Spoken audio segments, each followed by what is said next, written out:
Sit back, relax, and keep your eyes to the skies.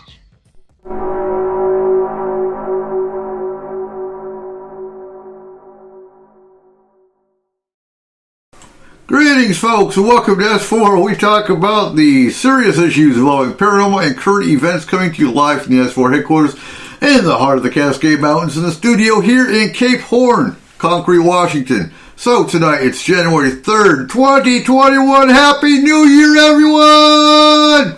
Woo! Yeah! So we started out with heavy rains and wind. How about you? It didn't seem like we had any kind of change. But tonight, we're going to actually be talking about active shooter and extremist response. What do you do? And then, what about alien invasion? That was a cool idea, by the way. And how about FMP reactivating on a smaller scale? Boop, boop. Awesome. I'm just saying, if we're going to get attacked, they're probably going to be extremists. They're probably going to be active shooters. And there might even be aliens. They will be. We don't know. All right, we got Arlen yet? For all we know, the best weapon that the aliens have is a bullet with a nail in it. But you know what? I'm sorry. If the aliens attack, we're not even going to know it. Either that, or they'll be so primitive that we're like, ha ha, look at this guy. Yeah, there we go. Hey, Joe, get the pointy sticks out. Our pointy sticks will be more technologically advanced than their primitive reptilian weapons. Yeah, it's called a rock. They're probably used to just showing up and everybody giving in. Or screaming and running away. On this planet giving in to anybody. Oh, God, hell no. Especially if they land in America. So I got to give a shout out real quick. I don't remember what his name is, but there's a guy in Bellingham. David. Not Bellingham. Oak Harbor. No, not the team member. The guy that responded to our S4 promo and asked if we provide tinfoil hats. No, we don't. We don't give you tinfoil hats for the show. Tinfoil hats no longer exist. No, it's made out of aluminum foil. Aluminum foil does not divert radio waves. It sucks them in. Yeah, so whatever we say is going to hit you tenfold. Ooh. Scary. It will. So we are going to talk active shooter response and extremist. There's not so much you can do with extremists. You're driving down the road and you all of a sudden hit a riot. What are you going to do? You're turning your ass around and haul ass. But we'll get more into that. But the last hour and a half, we'll be talking about Forest Moon Paranormal reactivation. And I wanted you in tonight, Barry, especially because I'm sorry, I've been looking at paranormalsocieties.com. Yeah. Is your team in there? Paranormal Society? Yeah. No, they're not. See, so I know 11 billion different teams that are not listed on paranormalsocieties.com. But there's like 16,000 teams that are. And I'm going to say about 10 out of 100 of them are active. The other 90 are dead links, are dead Facebooks, even their websites. We're going to put in some new information in 2012. Is it possible that they went in to investigate someplace and they all got killed? Yeah, they came back. Probably not. They got scared. That's why they're inactive, man. The ghosts won. Well, No. I'm just going to say I had nothing to do with that. Before we get too ahead of ourselves. And I don't know what happened in 2012, but there's a lot of teams that started. No, it didn't happen. In 2012. Happened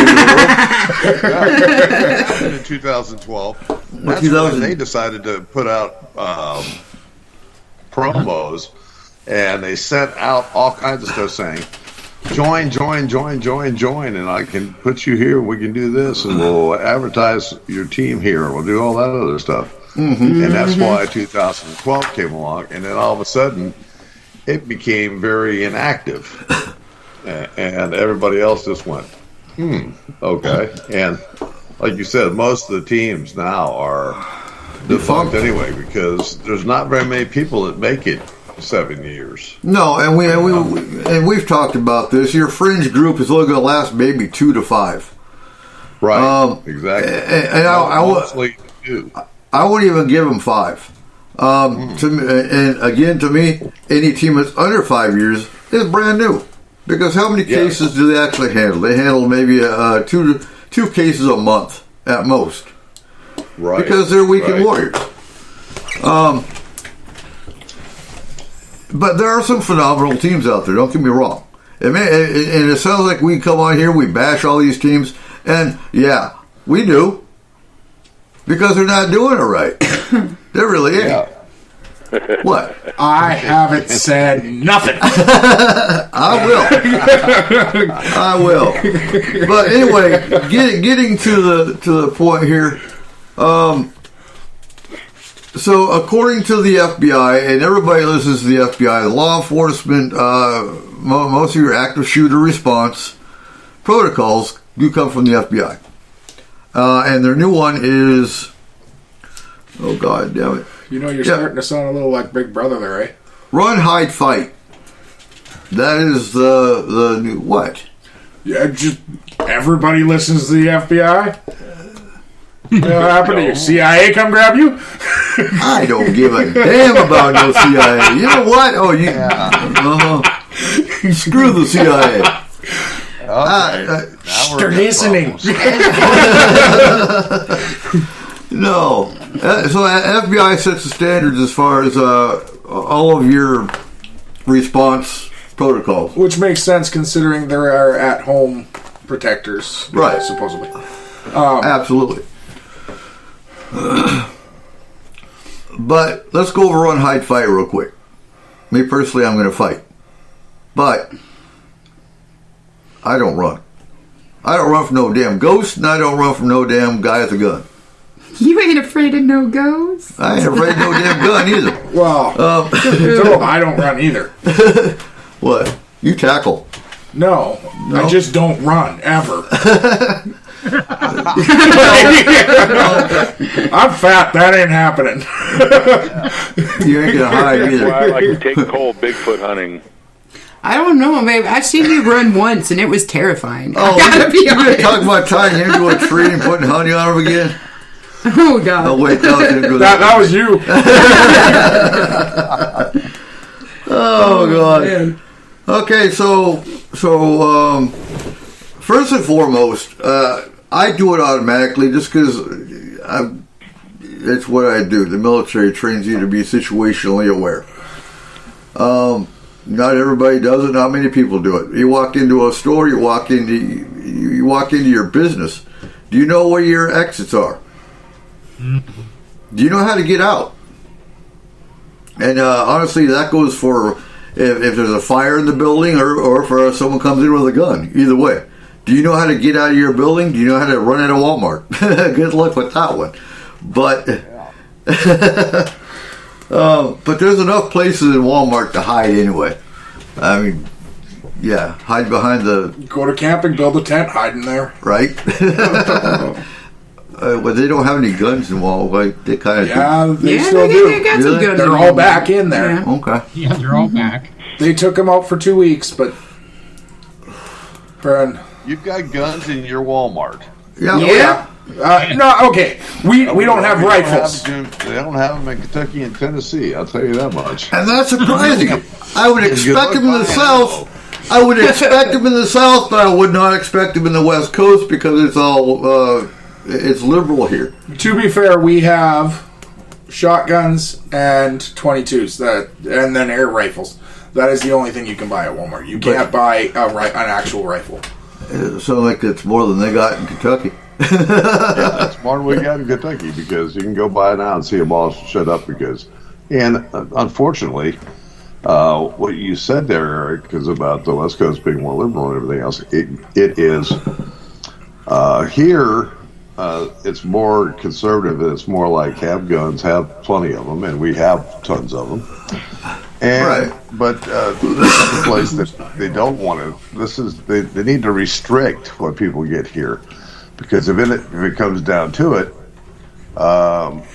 people can't go to the local Walmart and get what they want, or the ammos or anything else. And it's terrible to find ammo around here. I don't know how ammo is in your end. It's horrible over there. Oh, it's just awful. You can't find ammo anywhere. And we watch these auctions. Since they've done away with a lot of auctions, but we watch auctions, and every once in a while they come up for that. And I'm surprised at what they're getting for some of their ammo right now. Yeah, I've honestly never had bad luck with that. When I walk in the store and I actually need a certain type of ammo, they always have it. We live in Washington. No, but that's the thing. Washington has more restrictions on weapons and ammo than same with Oregon and same with California. The West Coast, for the amount you can buy, obviously, because other people are always having problems. Like, you can't find 9mm anywhere half the time. I buy mine from Discount Ammo. But like in a store, you know. But you know who runs Discount Ammo? That's what's funny as hell. Discount Ammo is actually run by Bigelow Industries. Yes. Yeah, I know. And I hate giving Bigelow Industries money. But if they've got the ammo I need for cheaper, then by all means, I'll give them some money. It's all that moon mining, you know? They have the extra. Right. You know, one of the things that they started doing with ammo, and I believe they did it, I have heard this from more than a few people. If the ammo is more than a year old, if you store it for more than a year, it causes a lot of misfires. Oh, that's screwed. But I've never had an ammo. GMO ammo? I haven't had a problem with my .308 ammo firing either, though. It's been stored in my closet for years. Try to find a hollow point 22. Holy crap, dude! That's pretty easy here, dude. That's all I have at my house. Is point to hollow point. That's all I use. Yeah, that's all I use, and luckily I've got a box, but I mean, in a big box. But if you wanted to add to it, you're not going to find any hollow point down here. Try Cabela's.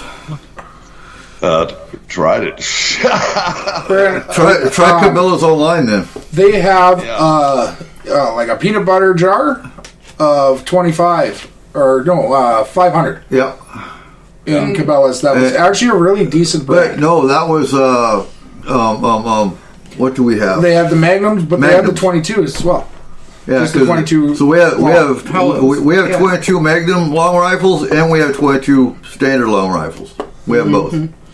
And I know, when we first got our 22 last year, I bought a thing of Kayla and Izzy bought a thing of Winchester. Yeah, we did. Winchester sucked. A 20 pack. It was horrible. They kept sticking inside the barrel. Yeah, Winchester ammunition. Not the shell, or not the bullet, but the shell. It would not come back out. Yeah, it was a pain in the ass. And then I looked at the bullets. They had glue on them. Yeah. Really?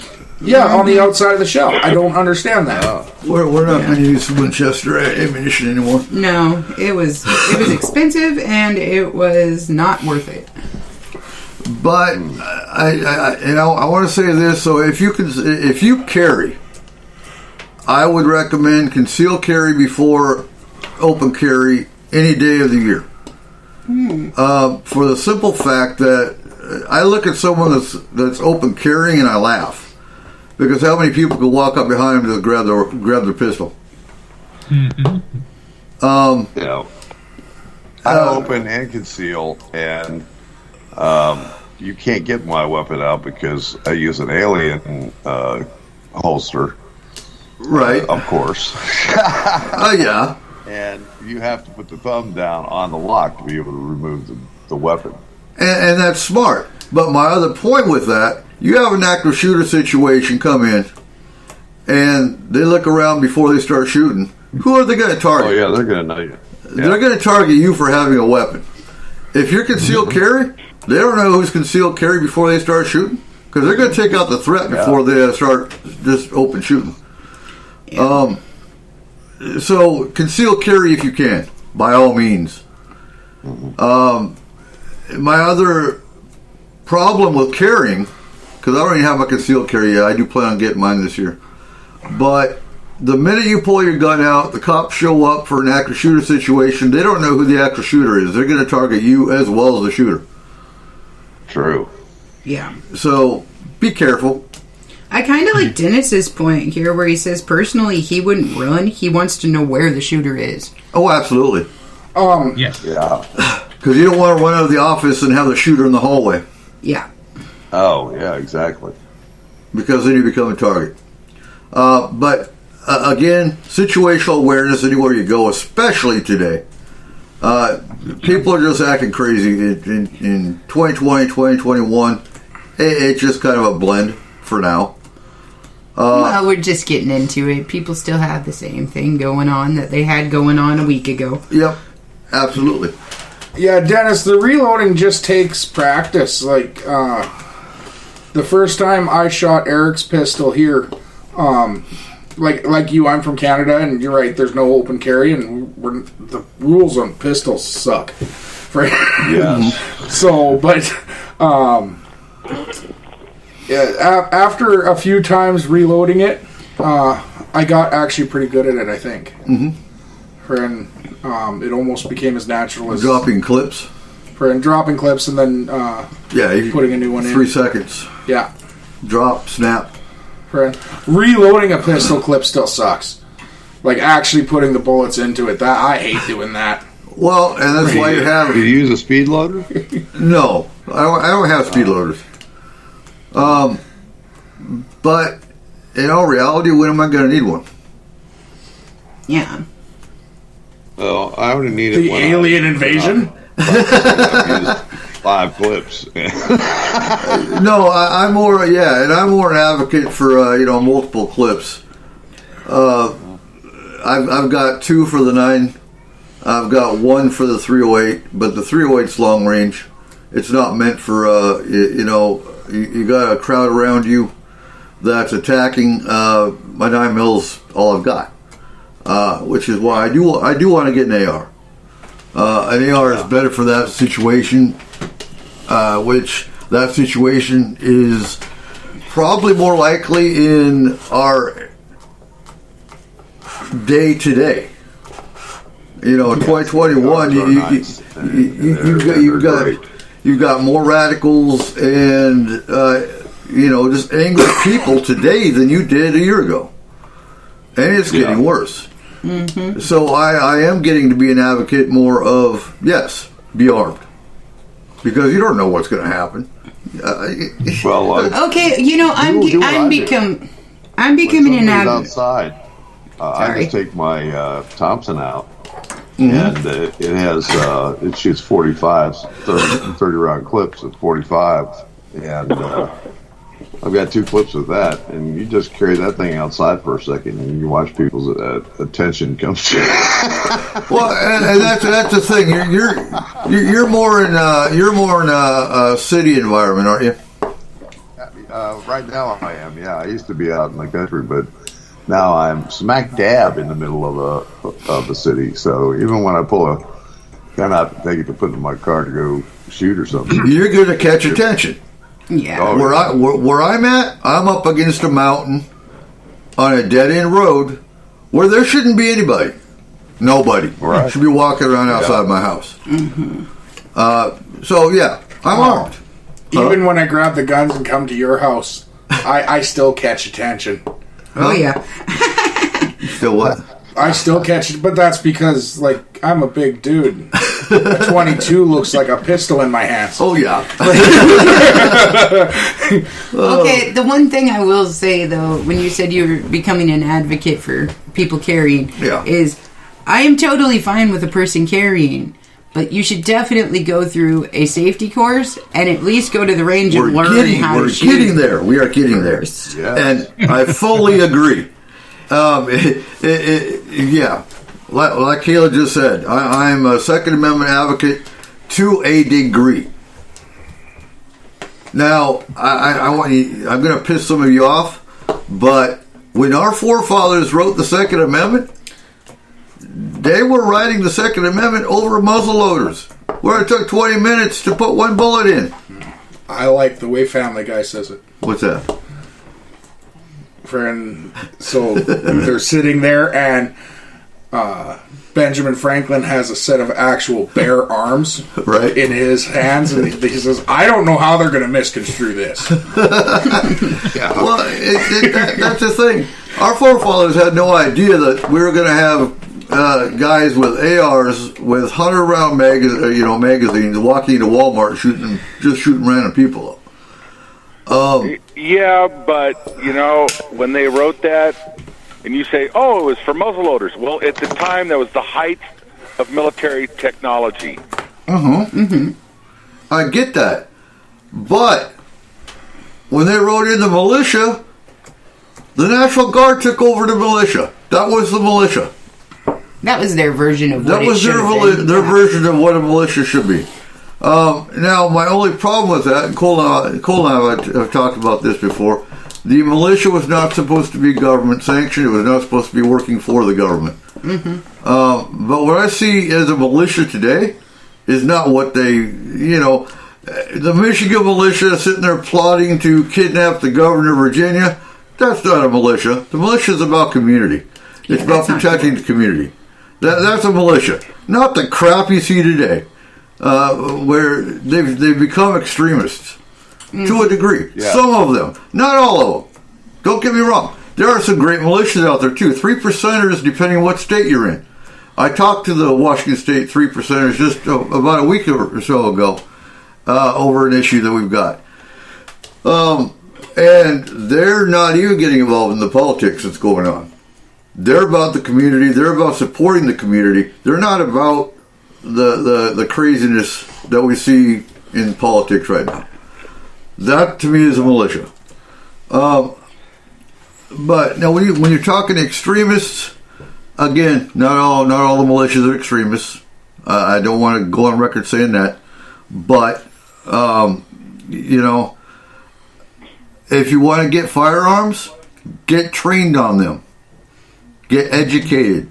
Take safety classes. Go to a range. Get comfortable. Get familiar. Or you're going to wind up shooting your neighbor or shooting your foot. And that ain't okay. Right. I always think about it as, look at all the stuff you have to do in order to operate a motor vehicle. Right. Okay? You have to go in. You have to take a course on it. You have to take a written test on it. You have to prove that you can drive it. And then you get a license to have it.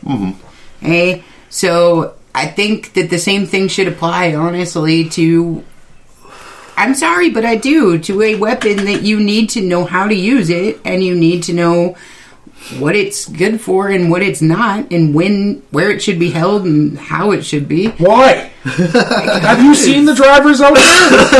Yeah. That way doesn't work either. It's not working. So you're don't get offended, Joe. You're Joe Blow, and you go into a store and you buy a gun. You ain't never handled a gun before, but now you're cool. And now you're going to put it on your hip because you're an open carry state. You walk into Walmart and there's an active shooter.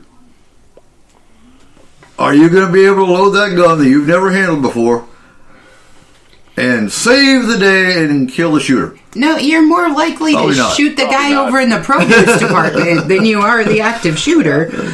You're going to shoot your foot trying to get... On that point that you just mentioned, right. I believe I read somewhere where this year, 2020, there were more brand new gun owners than any time ever. I know. Yep. So there's Yeah. a whole lot of those guys that you just described. Went out and Yes. bought a gun. They maybe shot it once. They still don't know what the hell they're doing. And that's But what they're scares out me. That's what scares me, Joe. Most of them didn't shoot it even once. That's Yeah. what, Shit out of me. absolutely. Most of them are carrying a weapon that has never even been shot. And how many of them got it from a pawn shop? Yeah, you don't even know if that is working correctly. And a pawn shop that sold a broken weapon to begin with. Yeah. To be fair, on that note, though, I know a guy who actually is certified to teach hunter education. And when I was 14 years old, we went out hunting, me and my dad and my brother, and we met him out in the field, and we saw a whole set of whitetail. And all of us had muley tags, but he had a whitetail, so he took the shot. And he did it over the hood of his truck and shot into the engine of his truck. My dad had a bullet hole in the hood of his truck from his best friend. So schooling, It was great. He shot his truck in Wyoming, and when he came home, the guy had got a plaque made, and he put it on the hood of my dad's truck that said "Bagged by Al Brooks." but that just proves schooling doesn't mean everything. I honestly think we need a stupidity test. Yeah. A full-out actual stupidity test. I'm going to throw this out there, though. If you want a good instructor, find a veteran. Yes. Yes. And most of the ones down here are the ones that are teaching the concealed carry classes, which is really strange because I'm getting glared at. He was very, very, we all have, and I have a concealed carry. And it's funny because when the laws changed here, so now you don't have open carry, you have concealed carry here. Right. Where you don't need to have a permit and to conceal it. And in some cases, that is so bad because of the people who go out and buy a weapon and do not know how to shoot it, and that's the bad thing, or do not know anything about safety, how to handle a pistol or anything else, because, I use a Glock. Right. And my Glock does not have safety on it. If I chamber one, it's good. 19 more are going to come right out of its mouth if you're not careful with the darn thing. Right. Once you chamber it, it's ready to go. It does not have a safety on it. That's one of the reasons why I carry it in the Alien, because of the fact that when you carry an Alien, it's protected.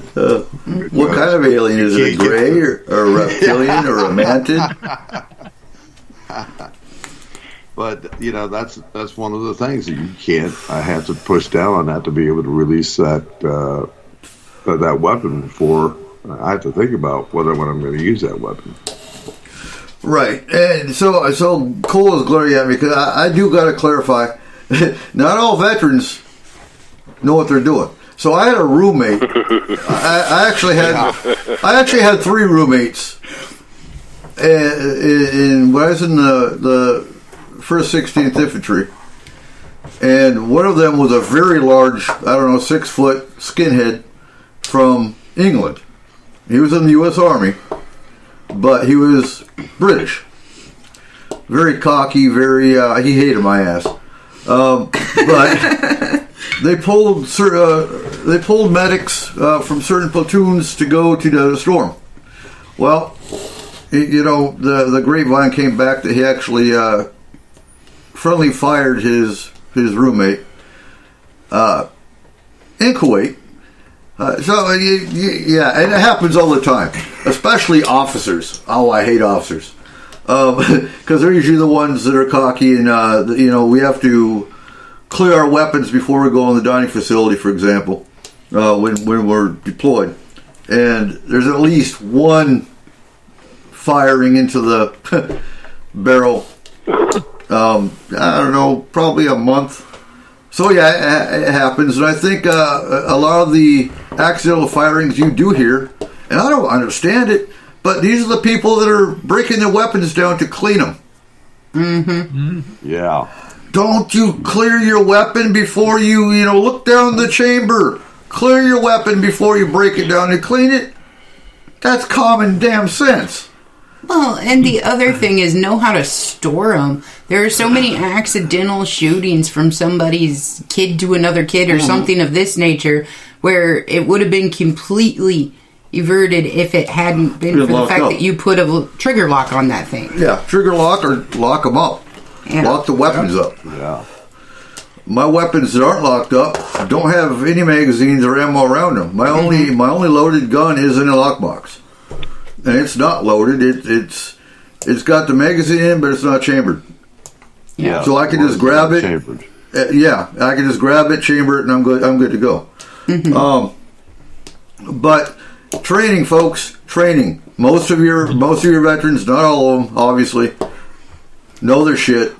Have the longer they've been in the military, the more proficient they are with weapons. Like Cole said, I'm the only one he trusts with weapons training. Because I've fired everything from automatic grenade launchers to automatic weapons to pistols to So yeah, find somebody that you know that you can trust to teach you about weapons.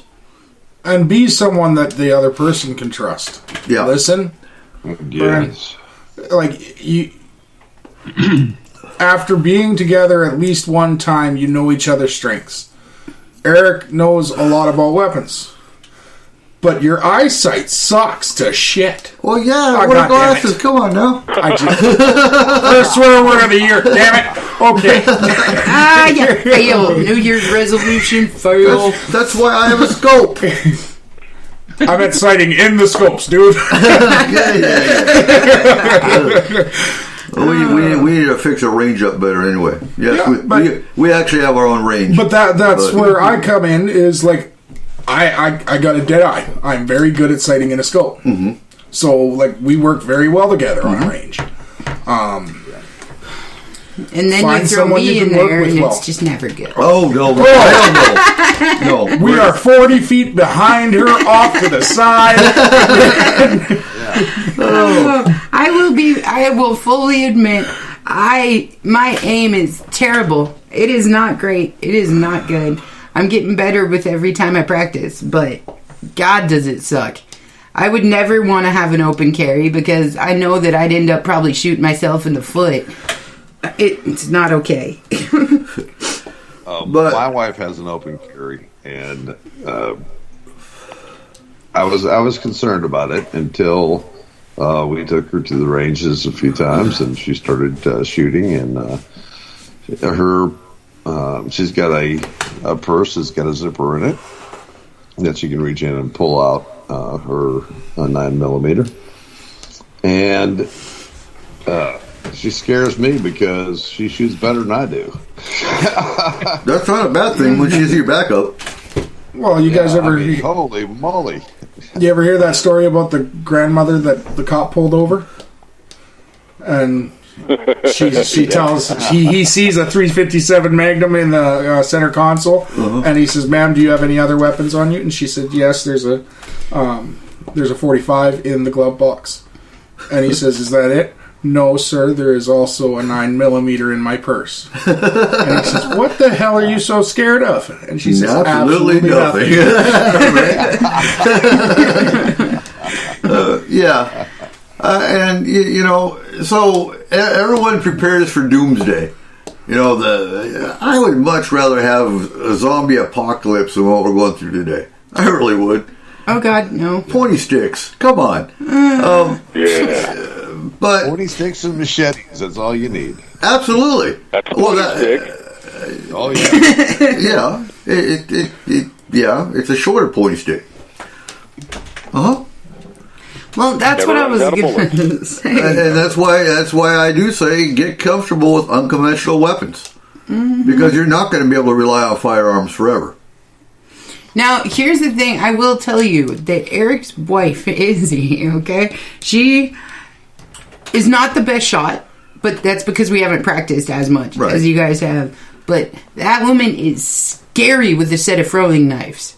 Throwing knives, Holy blowgun, crap. crossbow, That is terrifying. slingshot. Yes. Whatever you're comfortable with. If you're not comfortable with firearms, get comfortable with throwing knives or blades in general, or a sword or a machete. There's all kind. Anything can be used as a weapon. So, active shooter. Remember that anything can be used as a weapon. If you have to, getting back to run, hide, fight. If you have the opportunity to run and you don't want to deal with an active shooter, then yeah, run. Get out the exit. Call 911. And if you have zero experience in hand-to-hand combat, and I don't mean a bar fight, I mean actual hand-to-hand combat, run. Do not fight. No. Do not put yourself in the middle of a situation where you're just going to make it worse. Or you're going to be dead. Yes. Just run. I really don't care about you, I'm sorry, but you're going to endanger other people. Yeah. And that's you're going to piss off the shooter even more. Yeah.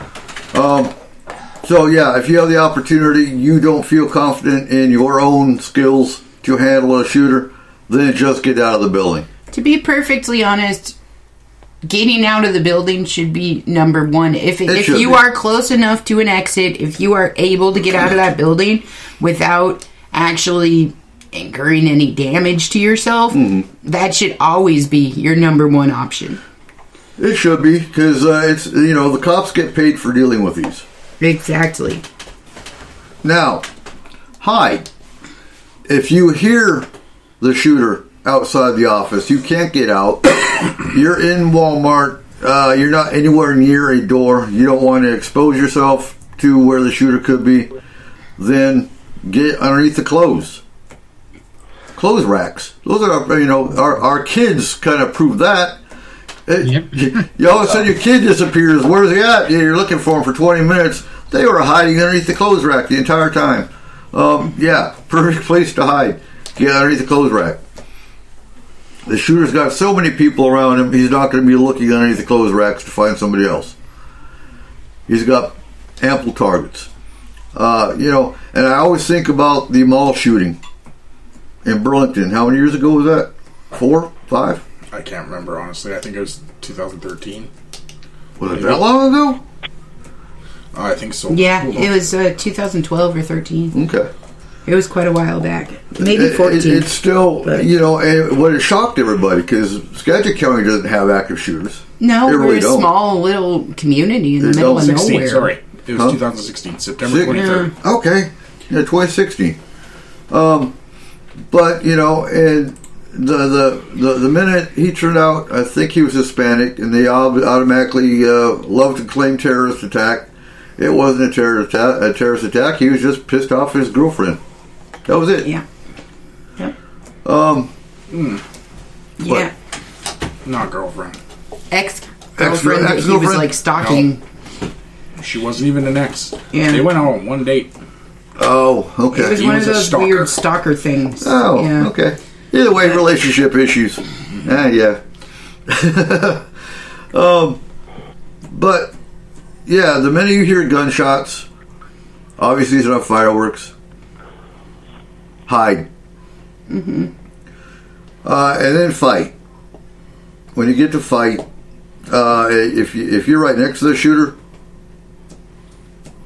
fight. Fight. And fight like your life depends on it. I have to almost agree with Dennis here that if it came between somebody finding my kids or finding me, you better believe they're going to find me before they find my absolutely. kids. But that's parental instinct. I mean, this thing about that though is anybody's kids, even if it wasn't my own. If it's somebody else's, right, and I can divert attention away from them so they can get out, that's going to happen. Yeah. And when you get to fight, again, fight like your life depends on it. Try to knock the gun out of their hand. And I think like you're the third monkey on the ramp to the Ark, and it's starting to rain. Absolutely. Dennis, I am not saying run and leave other people. I am saying get everyone that you can out. Right. Everyone within your vicinity. we all don't have the ability to fight someone that is a shooter or like an active shooter or so in that situation. We don't. That's just the way it is. Mm-hmm. But so if you're the last one out the door, you're probably the last one getting shot or the first one getting shot. So the people in front of you have a better chance of getting away. Mm-hmm. Absolutely. I want to address this too. Because Dennis said this earlier. How much is the shooter laden down with weapons? You look at, I believe the one in Texas only had an AR, but he had a 100-round drum. Mm-hmm. He wasn't laden down. You look at the kids in Columbine, they had 2 pistols apiece, I think it was. And, they had Uzis, they had shotguns. Yeah, they were laden down. Yeah. They were laden down, but they were well organized. Mm-hmm. So it doesn't really matter how much they're weighed down. If they've been planning this for a while. According to the kids who survived that, when one of them went to grab a gun out of the bag, mm-hmm. he literally emptied the gun out into their room. And the next one, he just reached into the bag, was able to pull it out. And immediate. They might have a bag, but you don't know if that bag's full of weapons that are already loaded and ready to go. Yeah. Mm-hmm. I will tell you, in a grocery store situation, okay, so if you are in any kind of a grocery store, liquor store, convenience store, anything that has a walk-in freezer, okay? Right. If you can get as many people into that walk-in freezer and bolt the door from the inside, that is the safest place to hide in a grocery store or anywhere that has a walk-in freezer. Because again, this person's going to have so many targets readily available, he's not going to be looking in the freezer. Yep, that is the last place statistically that somebody would look for a human being, and plus there's ice cream in there. Easiest way to barricade yourself in that situation. There's probably beer in there too. Well, there wasn't the commissary anyway. So that's pretty much active shooter. Now, when you're talking extremist, and when I think of extremists, I think of riots. I think of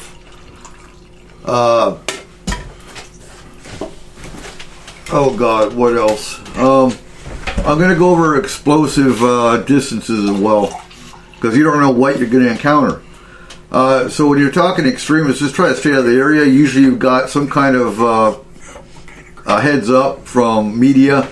If there's going to be a riot or some kind of protest, I would stay away from the area.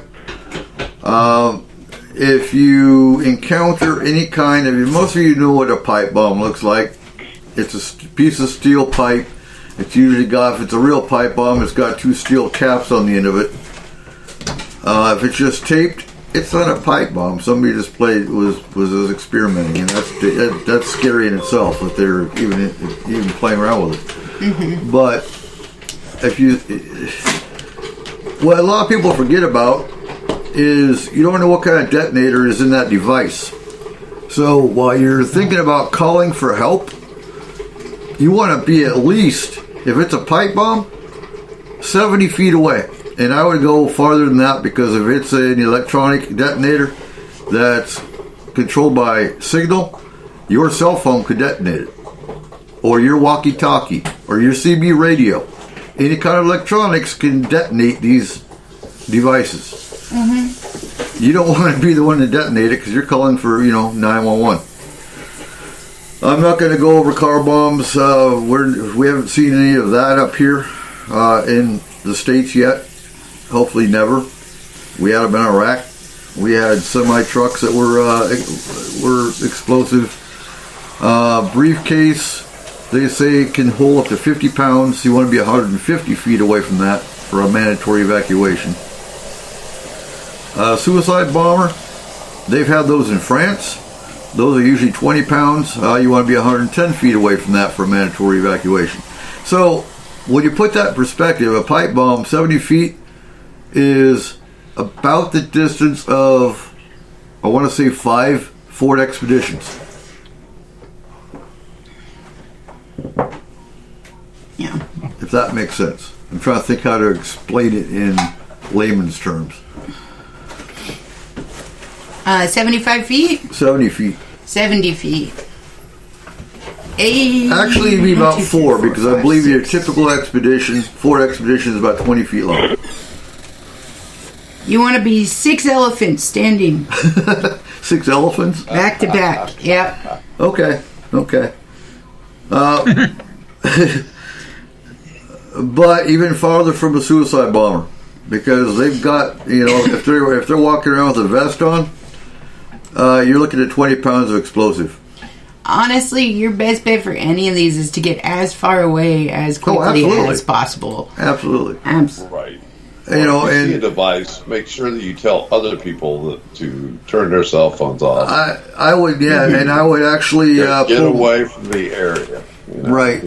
I would actually laying around. Don't just walk away. Start telling people about it, but make sure that everybody is taking their cell phones, shutting them off, the whole 9 yards. Right. Once you get away from it, and the area is cleared, then you can use your cell phone, and it's not going to bother anything. So, think about other people. Don't only just think about yourself. Yeah. You got children, you got all the other stuff that are in that area. Oh, for sure. So be responsible enough to let others know what's going on.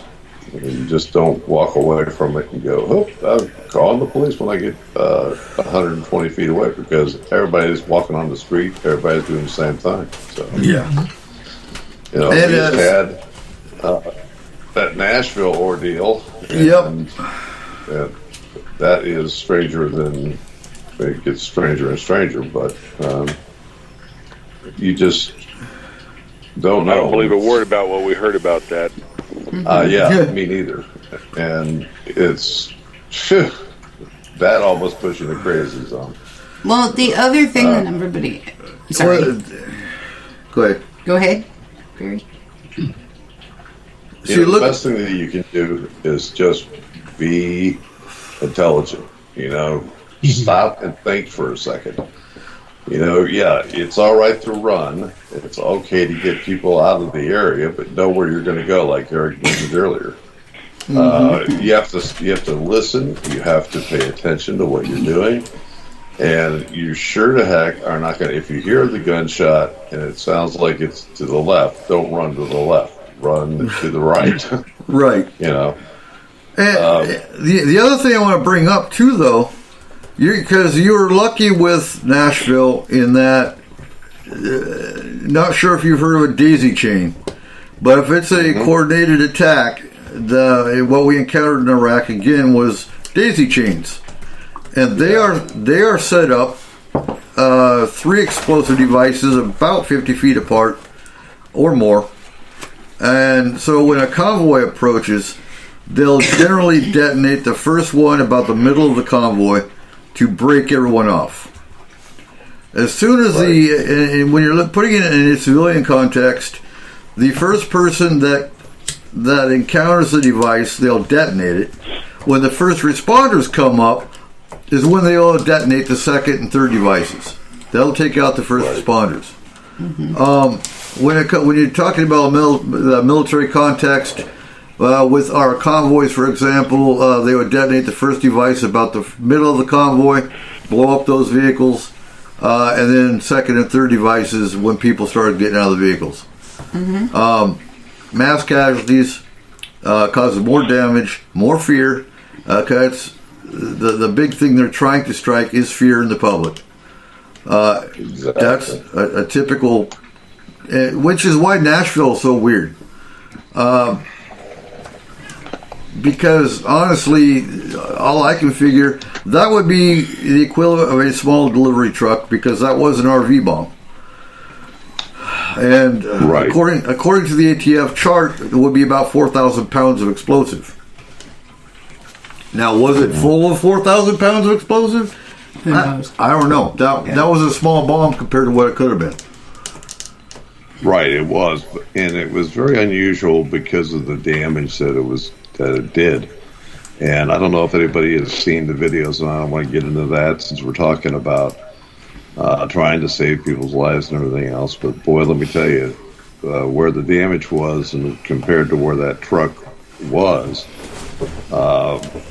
there's something wrong in Denmark. Exactly. Yeah. And supposedly it was a fueled air explosive, which has never been used by any terrorists because they can't figure it out. The only one that's got it figured out is the U.S. military. Well, they'd be the ones to figure it out. I mean, that's what we do. Because they already had one that they used. Right. Yeah. Well, that's the other thing with advancing technology. There are a lot of people out there that are a lot smarter than they might look. Okay? So, Well, that's the thing, though. Everything is on the internet. You can find out how to build a basic bomb on the internet. You know, if you want to find it, it's on the internet. Well, that's what they said, that, you know, Google and all of that is a tool for good, but it's just as much a tool for evil. Absolutely. So, yeah, bottom line, situational awareness. You know, and even with the Nashville explosion, it was warning you it was going to blow up. Yeah. Which, in and of itself, to me, is weird. He didn't want to cause human casualty. If he did, he would have just left it. Right. That wasn't a human target attack. That was an infrastructure attack on AT&T. That's all I could figure. But was it something? Was it something planned for something bigger later on? The guy is dead, but I don't think he was. Was he ever figured out to be affiliated with anybody else or no? No, not really. If you want to. The second truck that they stopped that was playing the same music, they arrested that guy, took that guy away. I haven't seen anything or heard anything about what happened to that guy. And we haven't seen anything about him either. Because did anybody find it strange that the explosion went off and less than 24 hours later they said, "Oh, we've identified him by DNA." Like, first of all, the DNA test takes longer than that. Second of all, if you look at his arrest record, his own arrest was back in the 70s. He was busted for smoking pot somewhere, and they didn't take their DNA, so they didn't have his DNA on file anywhere. Right. And in less than 24 hours, they've identified him. Bullshit! Yeah, and out of tissue samples, samples, and they swabbed his mother's mouth. And who hasn't? Yeah.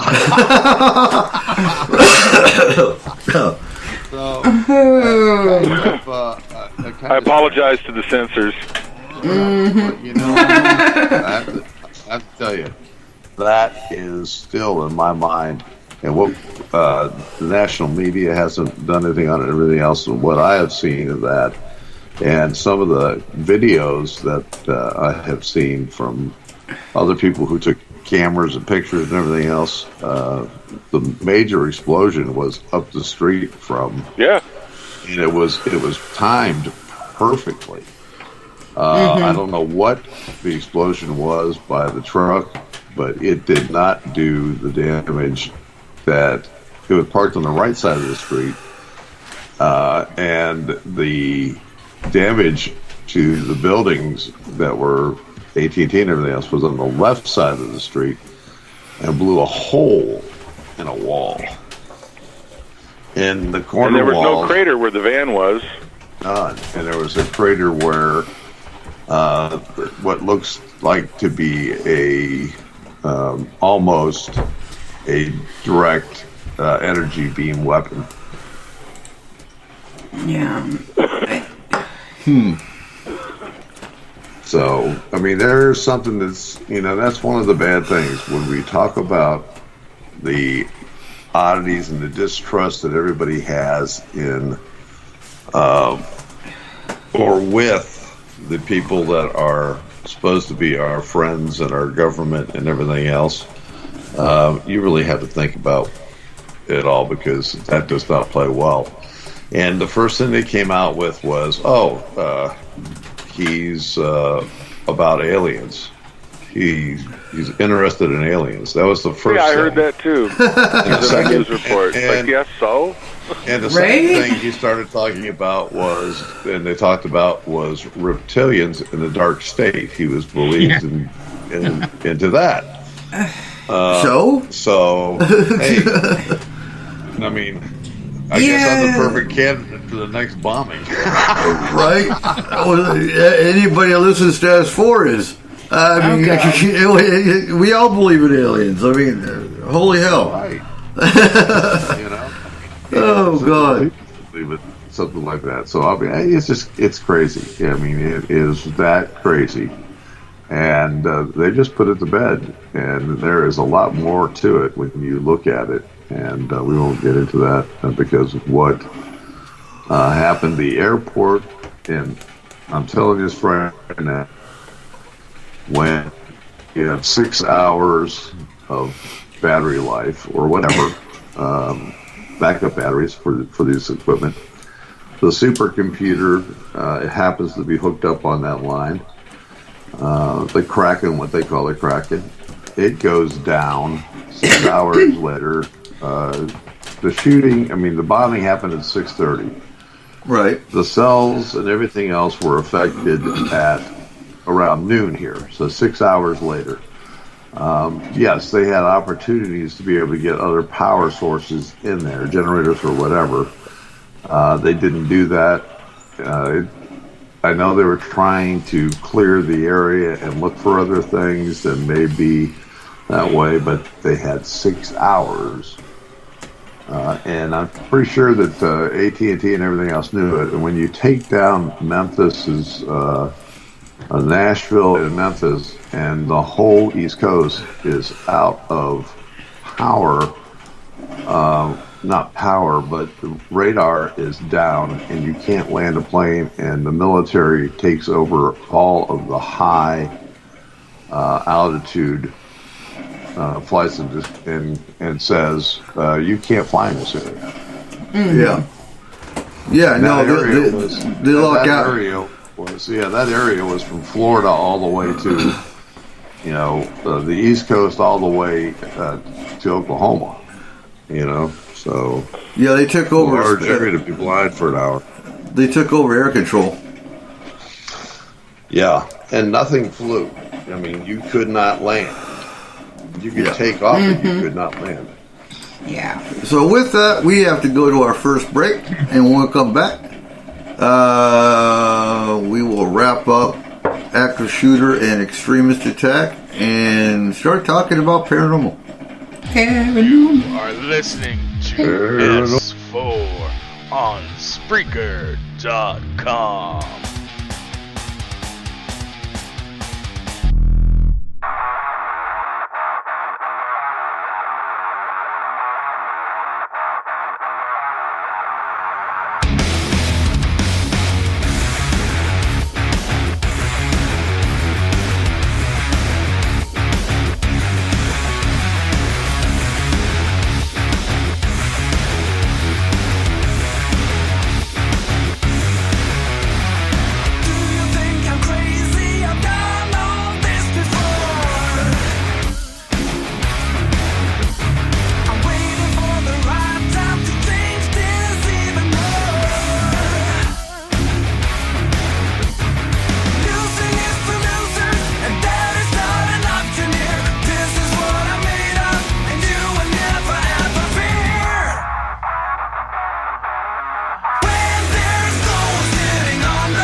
Hi, and welcome back to S4.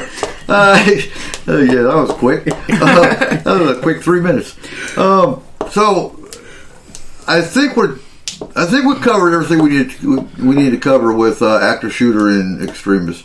My only thing I want to add with Extremist is I do recommend, and of course, we've been pushing the emergency action plans upriver here locally for the last week. And I do recommend everyone have an emergency action plan. If you have an extremist attack in your community, is when you want to put that into play. Because something happens, it hits the news. I use Concrete for example.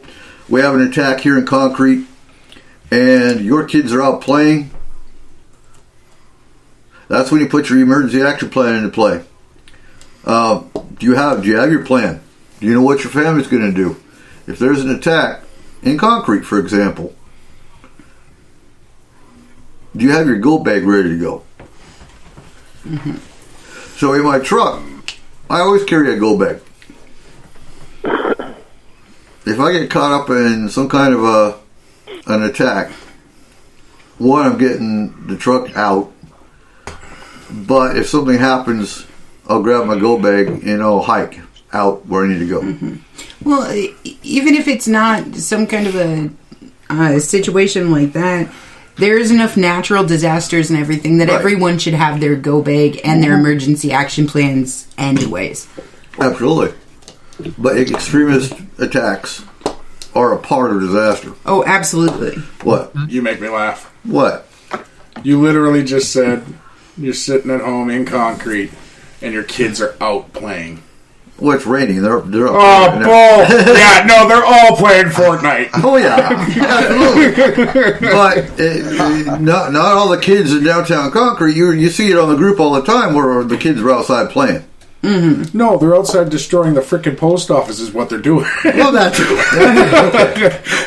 So your kids are out walking around town and there's an attack. One, you want to find your kids and make sure they're okay. Mm-hmm.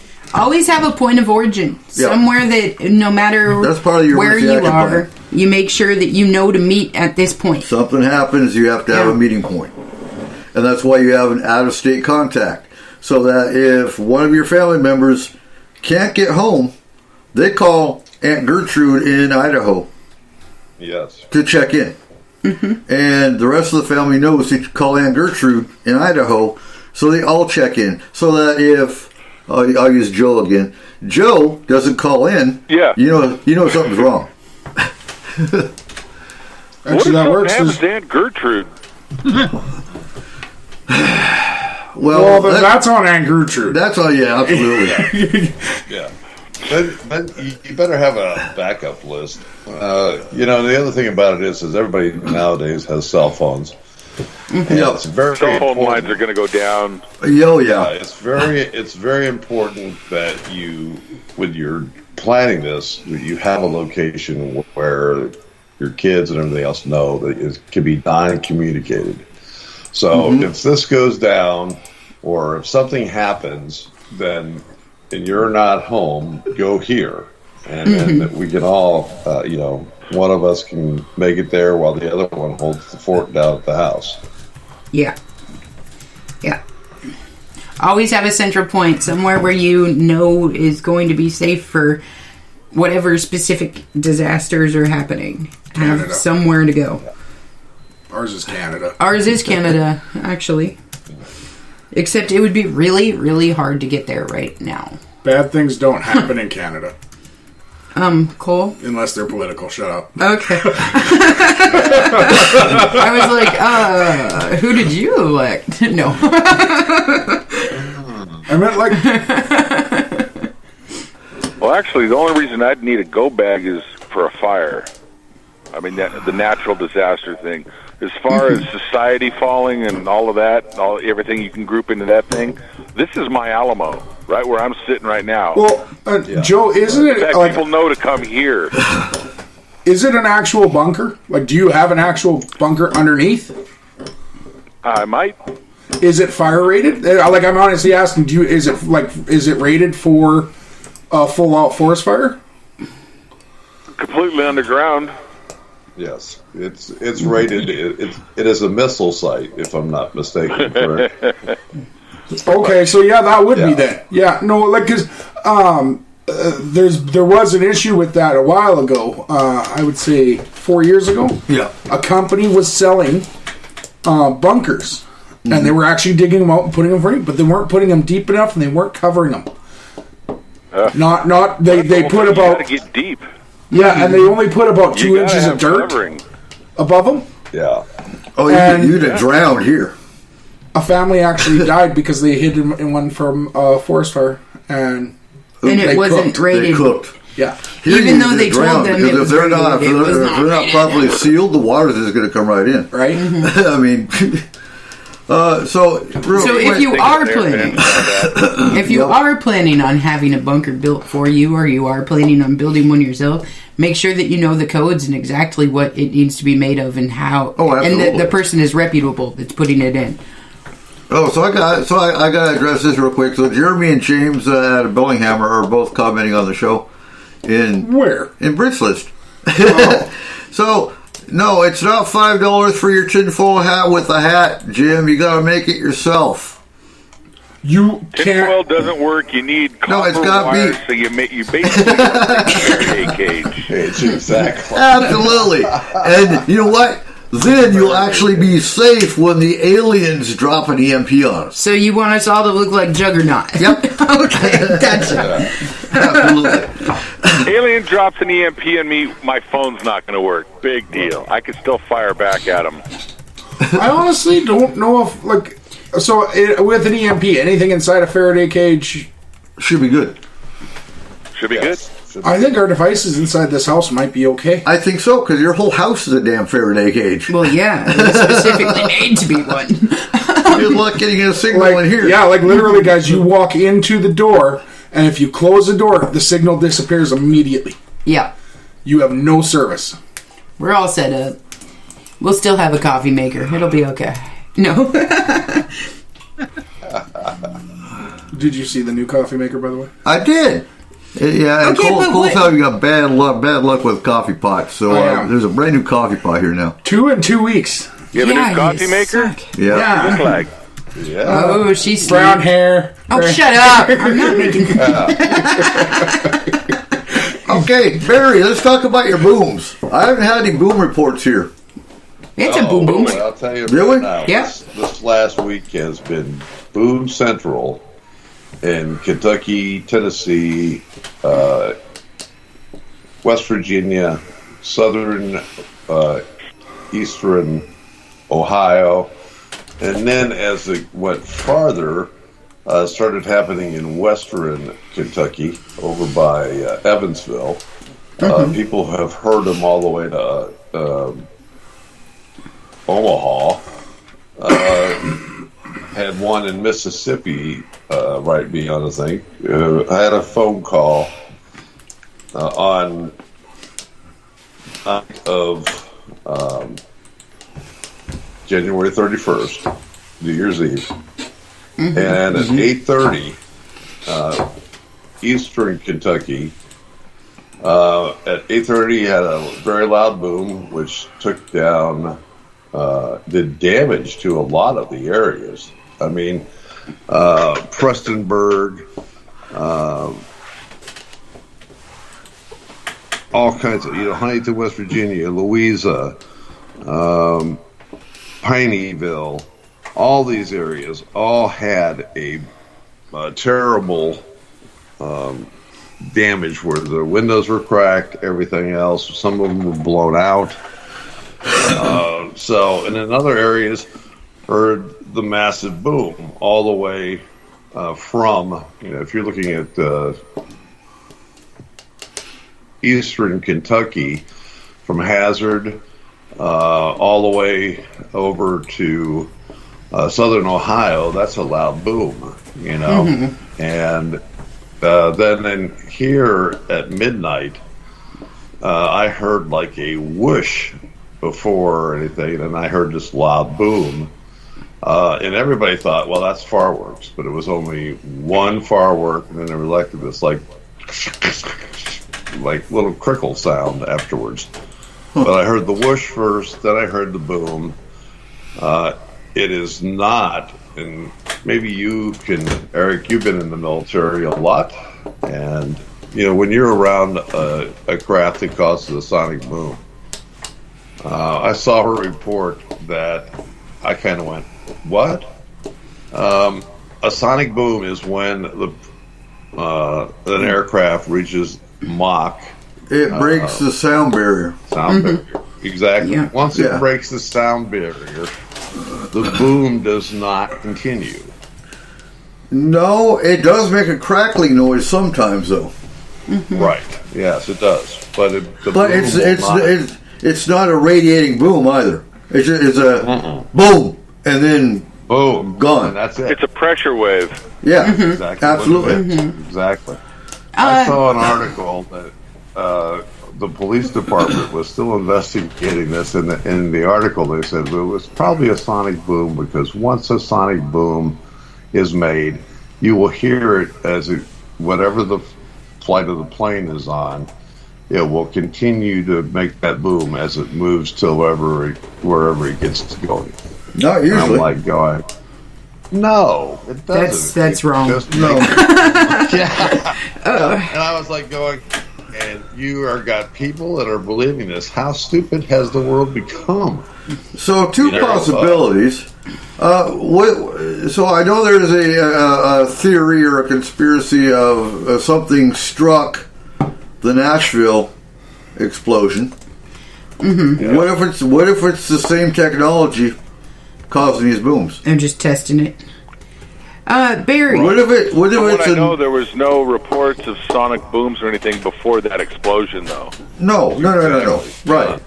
But what if it's a new technology? I saw one video where it showed the skyline of Nashville, and there was a smoke trail that went down, and then the boom and the explosion went up. Right. Okay. Exactly. Hey, Actually, it was not a bomb in a Winnebago. Yeah. But what if it's a new technology they're testing out? Well, the military has so many Toys. technologies we're not aware of. Yeah, we have a lot of toys. 2015, they have had, they have plasma, they have... we have toys that haven't even been... We have toys that haven't even been used yet here. Mm-hmm. We're not going to use these toys on our own people. Mm-hmm. We use them on Iraq, Afghanistan. So we like to believe that. Barry, I have a question about these booms, though. Has there been any reports of large amounts of birds or fish death around where they happened? No. No? Okay. What was odd that was reported was that there was no bird activity for a while. Mm-hmm. Everything got deadly quiet. So the birds came out like 12 hours later. Okay. During that period of time, the next day, you didn't hear any birds until later in the afternoon, and all the birds seemed to come back to life, and you heard noises. Mm-hmm. We have a lot of underground mines over here. Right. Okay. We have a lot of different things, and people said it came from the air, or it seemed like it came from the air. Yes, we do have areas where there are what do you call those, gravel pits and everything else, but they don't shoot they don't use explosives during 8 o'clock in the evening or midnight. Right. Okay. So are they taking care of nests in the cave areas? Are they doing something else that is not natural? Weird lights have been seen lately. We've had reports about weird lights over Fort Campbell, and all these type of different things.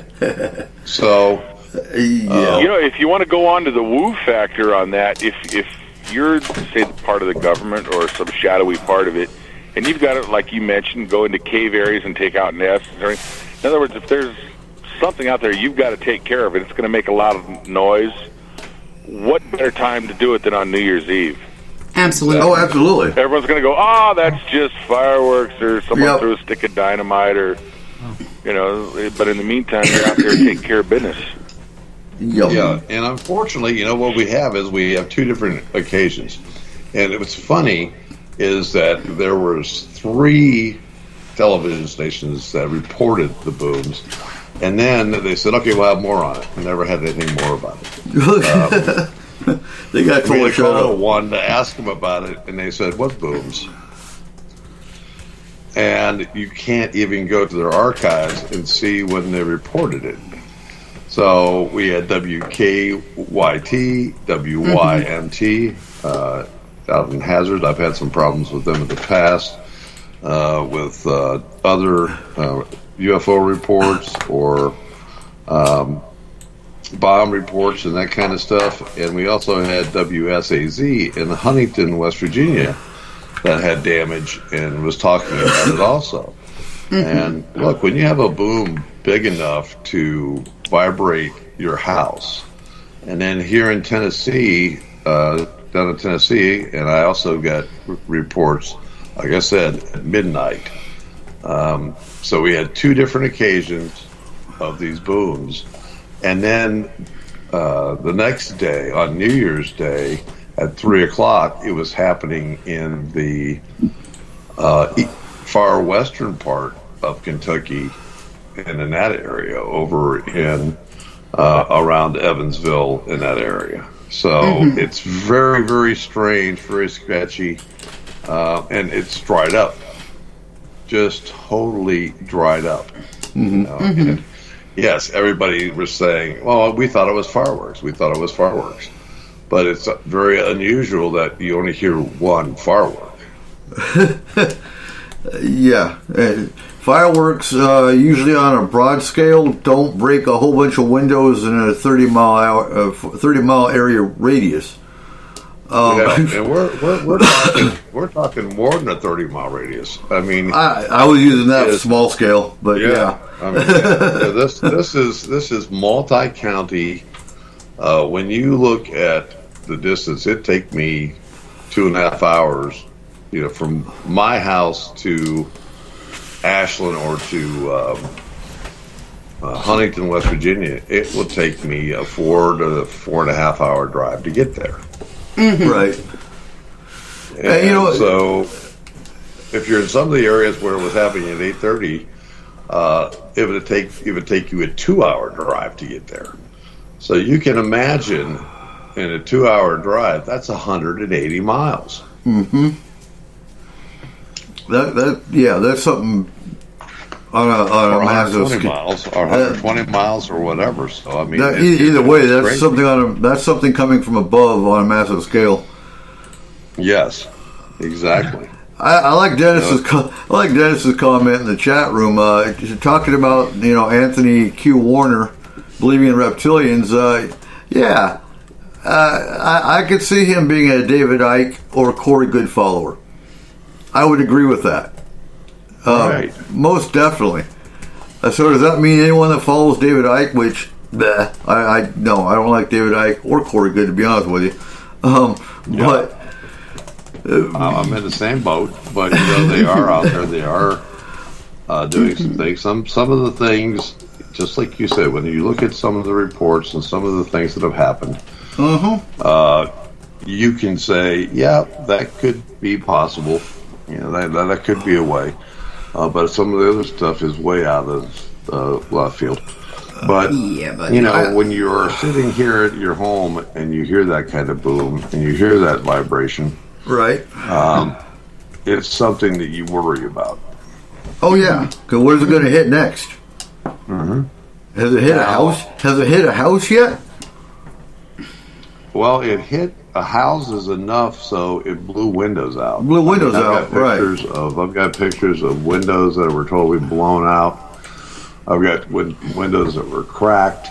I have reports of people saying, I'm laying in bed at midnight and the whole house is shaking. So we had people say, okay, it's earthquakes. It could be this. It No. could be all these other different things. Right. So Barry, when you start talking about this, I looked up, and these loud booms that people have been hearing I had go back to 1930. Actually goes back. It actually goes back before that. It actually goes back into the 1800s in certain cases, especially over in Europe. They've heard them. There's some of them. It's like, wow. But no one knows. No one seems to know what they are. But that means the aliens were active in the 1800s. Yes, exactly.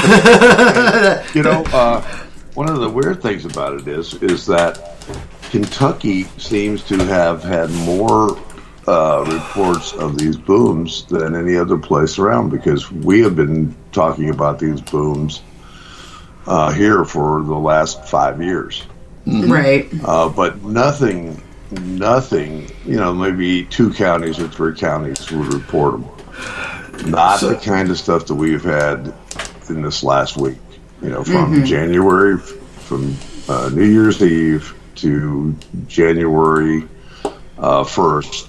I mean, you have a gigantic area of the country.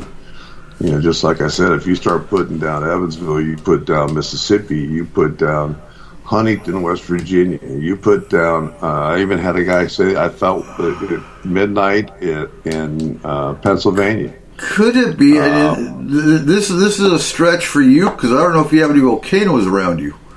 But none. I would say, is this possibly, looking at the mundane side of it, some kind of an Earth anomaly that we just really haven't encountered in this century? Because if you're looking at the 1800s, then you're looking at 1930, and now you're looking at now. And it's escalating, obviously, because you say it's been going on for the last 5 years and it's getting worse. Could it be an Earth anomaly that we just haven't encountered yet? Well, if it's an Earth anomaly, and I don't know what was going on in 1835 when the nomadic went, but if I'll be worried about February. Yeah. If it has to be an Earth anomaly, it's going to be tied to something on a grand scale, because that's an awful large swatch, I don't. From what you're describing, it really doesn't sound like sonic booms from airplanes or the shockwaves, because I've been in trailers out in the desert and been hit by those. And the walls will suck in, the walls will suck out, and every piece of dust in the room will all of a sudden become airborne and just hang there for a while. Yeah. But windows aren't blown out and things, so right. I've never seen, when we were younger, and that's one of the hard things about it, is because being a little bit older than most of the people around. I remember when sonic booms used to happen, and I remember seeing all these things. I remember seeing clear skies. I remember seeing the stuff that before chemtrails and all this other stuff started. Remember when the sky was blue? Yes. Exactly. It's kind of a milky white now. Yeah, exactly. And so you see all this different stuff, and it just seems to be adding up. And it. Is there an attempt to, it was funny that they talked about the dark state and the reptilian agenda. Oh, you're going to get me going back down that rabbit hole. Right, exactly. Don't do it, guys. Well, guess what? That's what, if you look at it, the explosion in Nashville starts this thing. Yeah. Right. And then what do they tell you that he's doing? He believes in reptilians. He believes in the dark state. Believes in this stuff. And then a week later, then we have these massive booms in areas that are known to have large cave systems, underground areas, all this stuff, and it kind of sets up a flag where you go. Ooh. Right. Well, Izzy and I had a chat the other day, and she'd rather me go focused on paranormal than Homeland Security.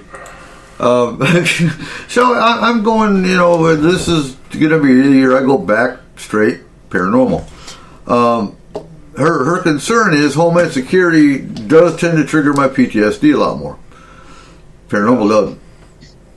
So, right. And the last hour we'll be talking Forest Moon Paranormal and what we're going to be doing now. Mm-hmm. So, but we both know she's not wrong. Huh? We both know she's not wrong. Oh, no, absolutely not. And I have no problem going back paranormal. But that's going to bring up... That's the thing, though. I mean, Homeland Security topics are something that could possibly cause the fall of society. As opposed to paranormal, not so much. No, to be fair,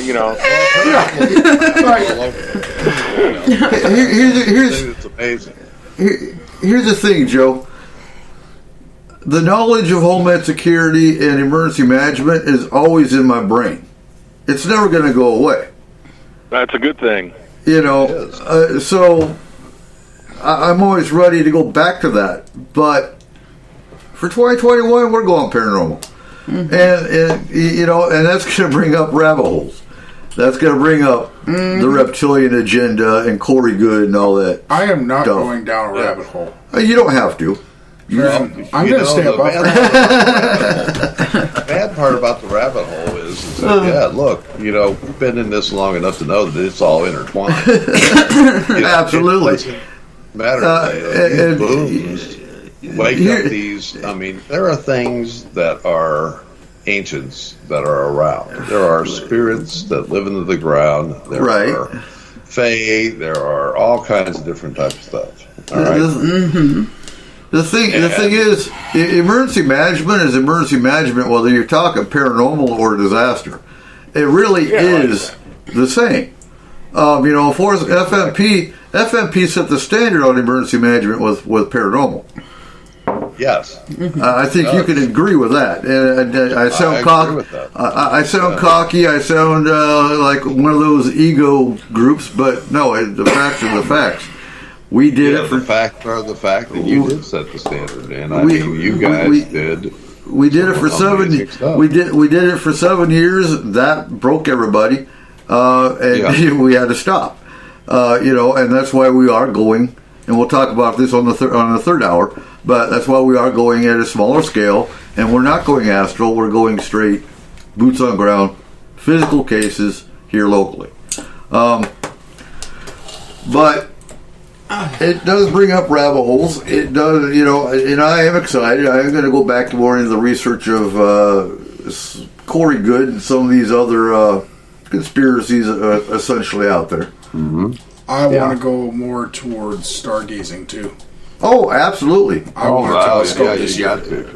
I that is one of my purchases I want to make this year is a good telescope. Well, that's the thing. We're not jumping. We're not going investigating tomorrow. No, we're probably not going to be able to investigate for at least 6 more months. Mm-hmm. As long as there's a COVID threat, we're not going to people's homes. It puts everything in a box. But, and again, we'll talk a lot more in detail of what we're going to be planning on the next 6 months in the third hour. Dennis, that's exactly why I'm staying out of the rabbit holes. What? There's little bud deposits in there. There are. There are. I've got a question to ask you. You're talking about we talked about the booms here. Right. Mm-hmm. I heard some reports that are going on in Washington and Oregon about black goo. Oh, I haven't. Blobs out in Oakland? Yes. The black goo that has been causing certain areas and parks and so forth to almost go silent, quiet. It's eerie quiet, but trees have been splitting, and black goo has been seen. It's almost like a watery type of black goo. A lot of them are in trees. I saw that X-File. That was an X-File, actually. The black glue. Hey, I can remember 20 years ago, I was up in Ocean Shores, Washington. We came out of a guy's house, and we started looking around, and there was this stuff everywhere. It was all over his car and in the driveway, and it was like gelatin almost. Yes. Mm-hmm. Yeah. And it was everywhere, and it's like, what is this stuff? Within an hour, it was all gone. Yeah. But, I mean, it was there, and it was like, this is... No one knew what it was. No one wanted to touch the stuff. No. But it wasn't anything that anybody had ever seen. It was like a gelatinous... Did anybody get... A jellyfish had exploded over the city. Did anybody get a sample? Oh, no, not back then. We were just saying, what the hell is this stuff? Let's get back inside. See, and that's the thing. We actually have an evidence collection kit. That's part of FMP. Okay, I'm just saying, but wouldn't the alien spacecrafts have to release their refuge somewhere? Oh, my God. I think they're porta potty on us. Oh, yeah. I think I found a place for us to investigate. Forever, what do you think happens? I think I found a place for us to investigate. You know, it's strange what we actually have in our bowling alley above us, because sometimes if a plane has to make a quick landing, they dump their fuel. Where do they dump their fuel at? Over everybody. Over everybody. So there is all kinds of different things that are in the atmosphere that can cause harm to us, and you don't even think about it every day, you know. The weird thing about it is that I did see that it was in the Washington area, and how strangely it's been affecting certain areas, and it seems to be growing. So when you're out there, if you do see some black goo, I understand that it's... We'll get a sample. What I've seen is if you take a magnet to it, it does some real strange things. Actually, not that far too from where this place is. Okay. That's honestly what I was thinking about when you guys were talking about these booms. They've been experiencing do you know what happens when you shove a positive and negative magnetic force together? Mm-hmm. You get a huge ass boom, is what you get. Yes. Mm-hmm. And that goes more towards, again, some kind of direct energy weapon. Yeah, and that's why I was honestly asking you about the bird situation, because birds have a magnetic compass in them that shows them where true north basically is. So, how they follow their guide back to where they came from, you know? And with magnetic poles pushing against each other, it can screw up their magnetic compass, so a lot of them will end up hitting windows or trees or different areas or different things like that, or they become very, very silent and stay exactly where they are because they're not sure where they're going. That's what happened here. They weren't sure where they were going. They got very quiet.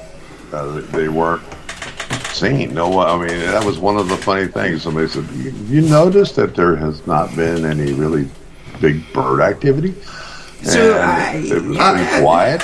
I've actually noticed that here. Come back. You know, I went outside the other morning. I heard the ravens. The ravens were talking. I've never heard the ravens talking outside my house. Mm-hmm. Are they making a weird clicking noise? They're just talking. Just the normal. Yeah, just the normal chatter. I mean, here we got these ravens up here. They showed up recently, and they're not doing that crow squawk like someone just did there. It's a weird clicking noise that I'm hearing coming from, which I've never heard them do that. What else makes a clicking noise, Eric? Electronic crows. They're sending in electronic ravens to spy on us. But what's weird is alien. Usually I hear stellar jays all the time. Oh yeah. I haven't heard any this year. I saw a sparrow outside this morning for the first time. Yeah, I don't see bird activity like I normally do on a winter. Well, and to be perfectly honest, the magnetic forces also screw with bees. So, just saying, what's been dying a lot lately with no reason. No, so do bears. Come on now. No, true. But I mean, if we're messing with any of our magnetic field, this is a recipe for disaster for us. This is not okay. Yes. And also, it's funny when you talk about UFO sightings and everything else, what happens during them. You do see rolling blackouts. You also you associate birds that get disoriented. I've had a lot of multi-abductees will talk about birds hitting their windows, about hitting their house, and going out and seeing several dead birds in their yard. You know, and there's something to that. Oh, absolutely, absolutely. Yeah, and I would say that's the technology from the craft that's causing it. But that would also indicate a higher frequency of spacecraft coming down. Yes, Someone new. something new, or it also could be that some of these orbs and so forth that we're seeing are communicating on a different frequency that could be causing some of this stuff. Could be. Either that, or we got messing them up, or we got somebody screwing with some Tesla technology that they shouldn't have had their hands on yet. Yeah, I'm just saying. Well, if you look at most of the direct energy weapons that the military has been talked about, and you can do a search on that, you'll see that most of them have been in effect or have been tested and are used since 2015. So you got to go old school. See, for 2021, my dream is to be the first kid on my block to put a cannonball through the side of a UFO. There you go. that wouldn't be hard for you, considering I've got it. You're on top of a mountain. Yeah, but I've got a big field right here in front of me that's the top of the mountain. There you go. So And one of the things we have down in Octane Halls, we have a cannon there that shoots real well. I got one of those.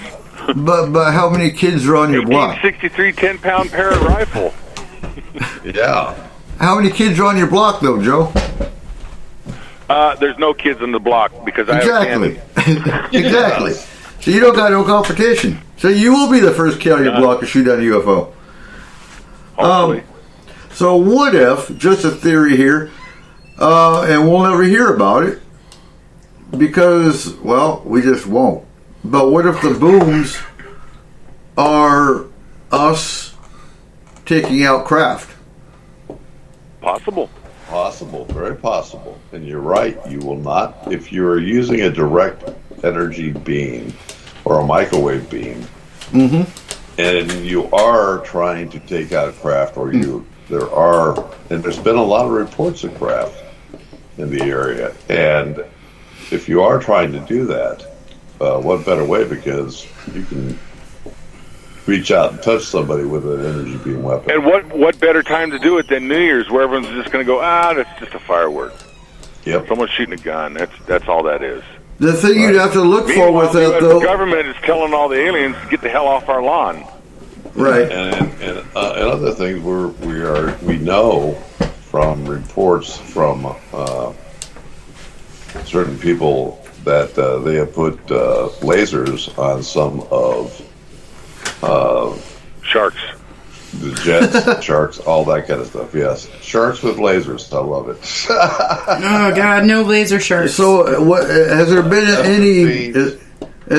any military activity along with these booms?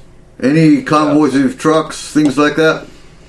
Yes, that's one of the other things that was talked about, is how black helicopters were seen in the area during the day around 3 o'clock in the afternoon by the hordes in eastern Kentucky.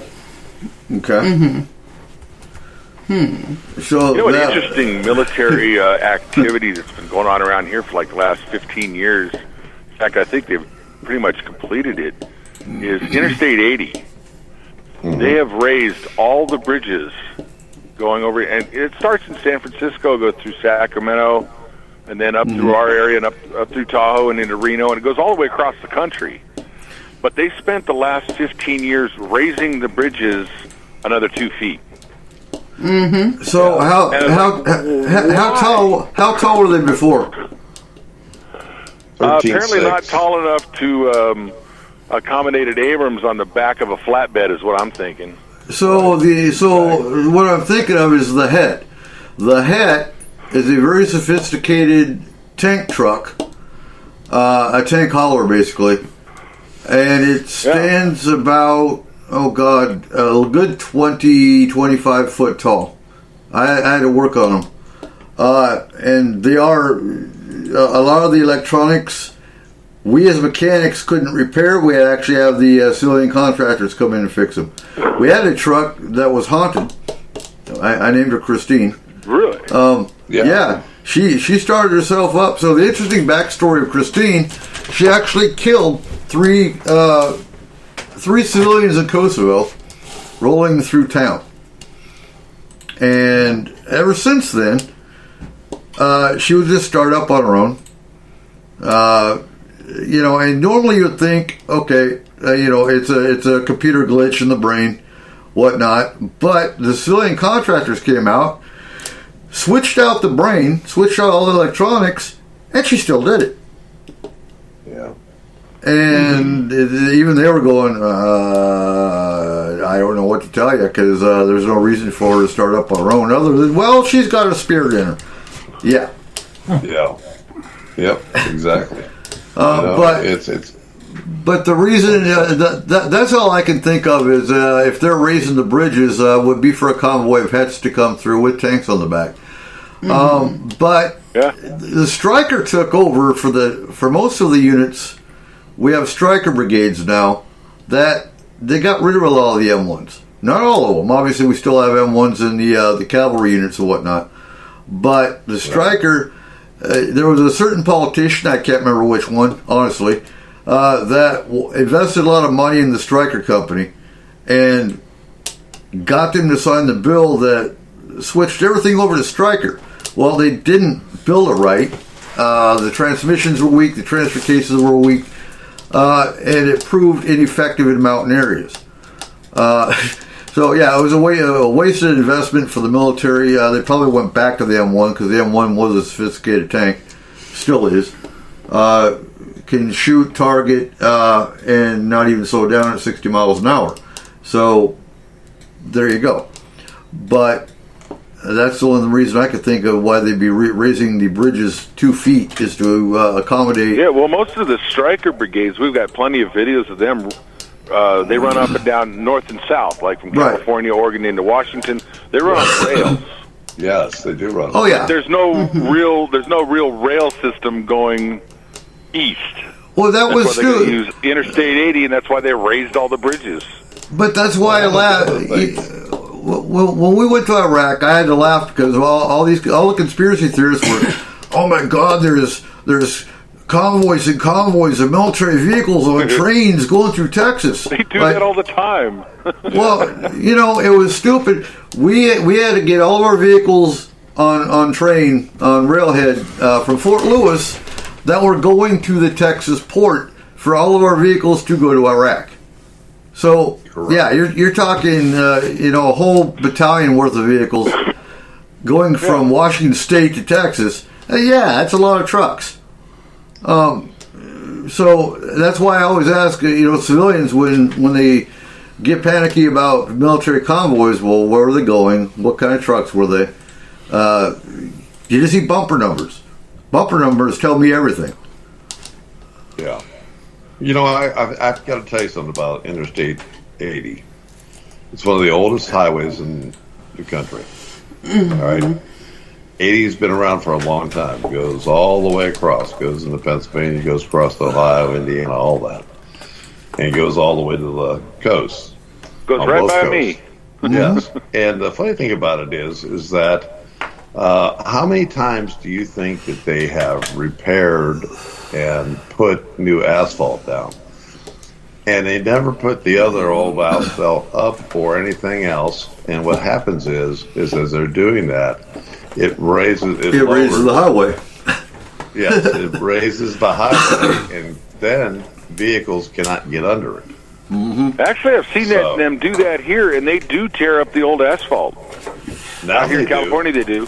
Yeah. Now they've started to tear up the asphalt, and you go across it. It's like, where they've eaten it down and taken it down. But at one point, they didn't do that. Right. They just laid down asphalt. And that was one of the problems with tractors. The bridges kept getting lower and lower. Lower and lower. And, a tractor trailer, 13.6 is the clearance of it. Right. And they were doing bridges at 14. Some of the older ones were at 14 feet. So if you repaved and did that, then the next thing you know, you're squeaking underneath some of these things. So they have to raise the clearance. So they but some of the bridges out here, I mean, they're not like some old overpass that just happened to be there. These are going over 6-lane highways, and that's just one direction. I mean, there's 12 lanes of highway. They're already big bridges, and they raised those. Well, they even raised the ones that are like 60 feet in the air. Here in Washington, we wouldn't know what that's like because they don't fix our bridges. Nope, they don't fix our bridges here. They just let them fall into the river. Oh, God. Yeah. Okay, so I've been thinking on this black goo that you guys were talking about. What's that? Mm-hmm. So, this is way out there in the field here. That's what we do. But if an alien species had planned on terraform or invasion, okay, wouldn't releasing biofilm into the atmosphere be the easiest way to do that? Of course. Well, if you're going to terraform, yeah. Right. The other thing about it is if you're going to remember what we spray in our air around here, also it could cause some other effect on the ground to trees and so forth like that. Most of these trees that had this black goo that I saw the video on was they were all split, and this black goo is coming out of the splits. And there are a lot of trees up there that have been split. It's really odd. I've seen a lot of them around here that for some reason... They're trying to destroy our pointy sticks. Right. Exactly. Yeah. Oh, good luck with that. Well, I mean, they wouldn't even have to destroy your pointy sticks at that point because your body wouldn't be able to handle the terraforming process of switching it over to their climate and everything else. And aliens, if you want to go out in the woo factor... You could think of it as maybe nanobots, huge swarms of nanobots. I saw that cartoon. Like black goo. Right. Well, when you see what this stuff does with the magnet, it's pretty bizarre. And the other thing about it is that if you remember the show that we did where we talked about the vril and the matre, and what are the vril known to do? They inject a black goo, in the eye or anywhere like that is a parasite. Yeah. So that kind of goes like, isn't that interesting? I would like, if any listeners come across this black goo, get a hold of us so we get a sample. And what I'll do is I'll try to find the video and I'll send it to you. Okay. It's pretty darn interesting. So I'd like to get a swab of it. Goo, I just flashed on the movie Venom. Yeah, no joke. Yeah, I'm not touching it. Huh? I'm not touching it. Oh, no, I'm not going to touch it. I'll touch it with a swab and throw it in the jar. No, you never touch anything. I learned that from the first movie, The Blob. Yeah. Guy's playing with he had a pointy stick, he poked it, he's playing around with it, all of a sudden it attacks him, bam, he's gone. Yep, this is how people die. I've got pointy sticks. Oh, and God. fire. I'm going to have to start putting magnets on the end of those things. Right? Hey, absolutely, Dennis. X-Files. I saw the black goo X-Files. Yeah. Oh, yeah. I've talked about that quite a bit. It was an alien. It was. There's tons of those movies. Been going on with There's TV tons of those and movies. all this other stuff. Slow disclosure via TV, for movies. Yep. You got to think about it. Well, I want to take this stuff and I want to shoot we've talked about frequency this so much time. Chris Carter was he was getting information from the government for part of the X-Files. So that was a slow disclosure. Yeah, and if you start seeing black goo on The Simpsons, be very careful. Right? Oh, God. Simpsons They tell it predict all. everything. Yeah, I know. This is what happens when a bunch of really smart people have a bunch of time on their hands. The Simpsons is born. Yeah. Well, they predicted Trump. Mm-hmm. Come on now. Oh, God. Is it terrible that I want to take some of this black goo and I want to shoot different sound waves into it and see what happens? No, that'd be a good experiment. That is an experiment. That is. I mean, that's... Get a big 15-inch woofer, set it horizontal, put the black goo on top of it, and then just put the bass beats through it and see what it does. Oh, I got everything except for the goo. So anybody has the goo, send it here. I'll stick it up on top of that woofer and be like, whoop, let's do this. Cole's crying. We'll hit it with some Skrillex. Yeah, that's what I'm saying. Go on the line and pull different frequencies and everything else and do it and try it. Yeah, that shit starts talking, though, and we're going to have an issue.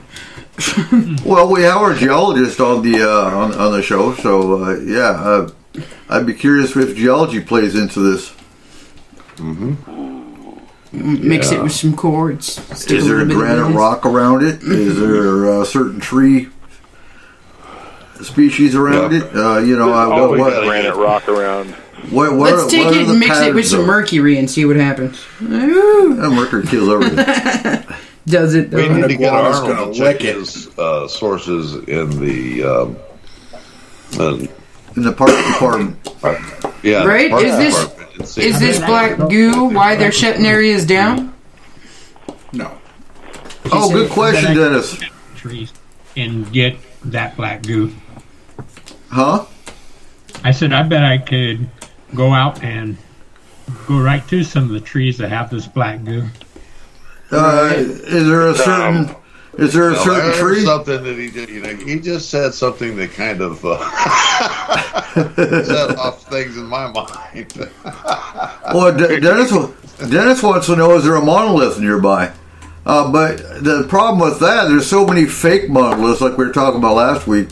There's so many just random fake monoliths. Who's to know which one's real?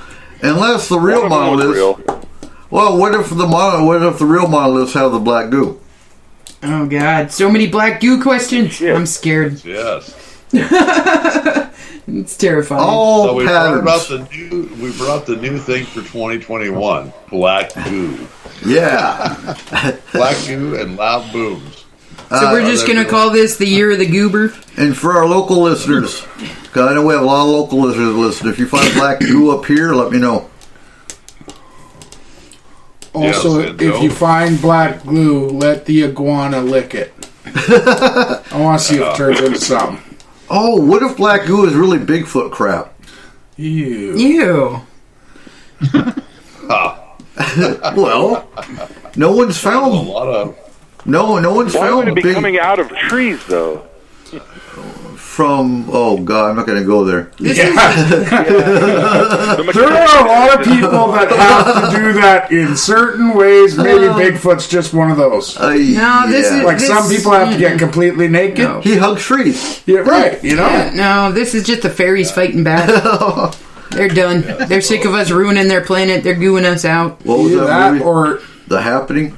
But yeah. Ooh. people I thought about were you because I heard about it being in Washington and Oregon and Mount Hood and Mount Shasta in that area. I like the way he says Washington. We've got a connection up there. We need to start looking for black goo. Damn it! I got to get me some of this black goo. The stuff I saw in Washington 20 years ago, it wasn't black though. It was clear. It's like a transparent. It was like a clear gelatinous blobs everywhere. We've seen that in a lot of people in areas, and I can't quite remember. I do remember there was a fungus that did have that because it was one of the MUFON did an investigation back several years ago, and this lady had this goo around her trees and in this area. And, are we talking like almost slug but you don't slime? find it on a car that was just driven an hour before that. Right. Like, exactly.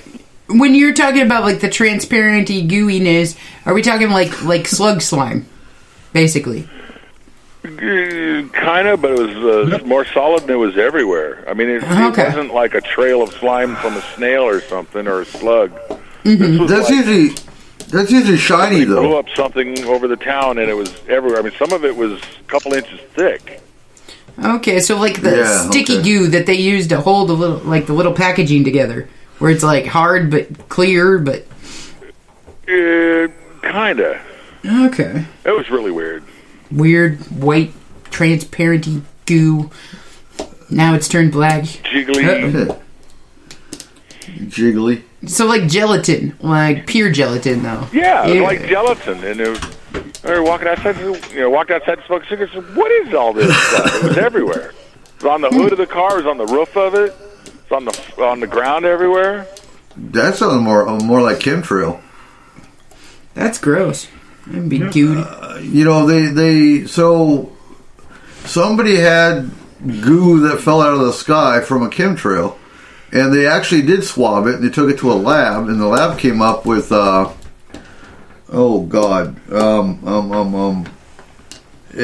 had beryllium. No, I'm trying to remember because I actually studied this back in the 90s when I was more into the conspiracy stuff. But I had a bunch of it land. I had a bunch of the chemtrail stuff landed here. It looked like big white drops or something. I got down and looked at it on the ground with a hand loop, 25 power hand loop, and it was like two different substances. One was white crystalline cubes, almost like salt, and it was surrounded by this white gooey stuff like Elmer's glue almost. Ew. And it was all over the place. I scraped up a bunch of it, and I ended up sending it to Markham. Never heard back, though. Okay. Yeah, to him, but then he wasn't working at the place he was working at the time, and with got that, analyzed. It is time for our last break. When we come back, we'll talk about Forest Moon Paranormal reactivation. Ooh. You are listening to S4 on Spreaker.com.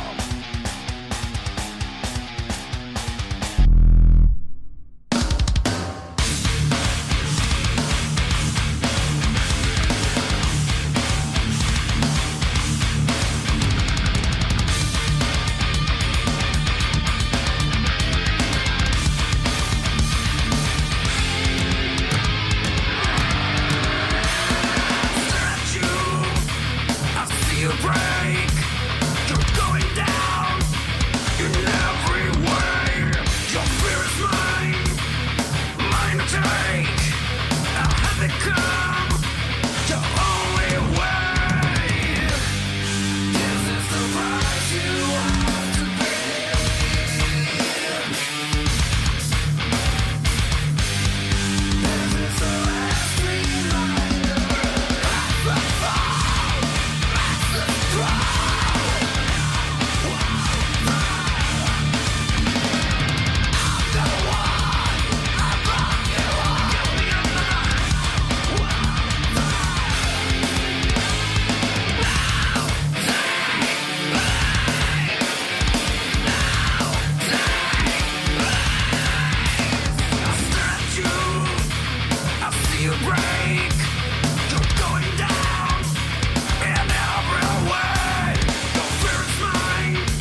host, Eric Cooper.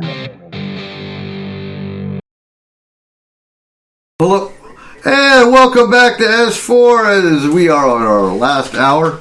And yes, Forest Moon Paranormal is reactivating on a small scale. Hallelujah. Yeah, you're not the only one saying hallelujah. I've got former clients going, oh yeah, it's about time. And yeah, it is about time. But again, we are not going astral. We are doing straight boots on ground, straight local cases. We'll travel around Washington depending on what you got. It's not going to be an emergency management type team. We're not going to jump through our ass to come rolling in, saving the day. No, those days are done. Yeah, if we find something, we burn down the house and start over. Oh my god. Oh, wait. Right. Didn't you say we were doing Arnold's house first? Don't let him in. It's a pointy stick with a flame arrestor. Oh, yeah, no. But yes, so we will come in, we will evaluate what's going on, we will find the root problem, whether it's mundane or whether it's paranormal. If it's paranormal, we will handle it. Just like we always did. Mm-hmm. You know, and so the last hour, yes, I'm going to sound like an asshole because I've been looking at a lot of teams that I'm just going, why do you do this? And I'm going to start right off. Barry, have you ever heard of? Oh God, now and yeah, what? Okay, so what's the Marines? Not Mad Dog. Oh man. Purple Crayon. Huh? I'm trying to think. You got me going. There's a production company, and they use a psychic witch. Blackwater?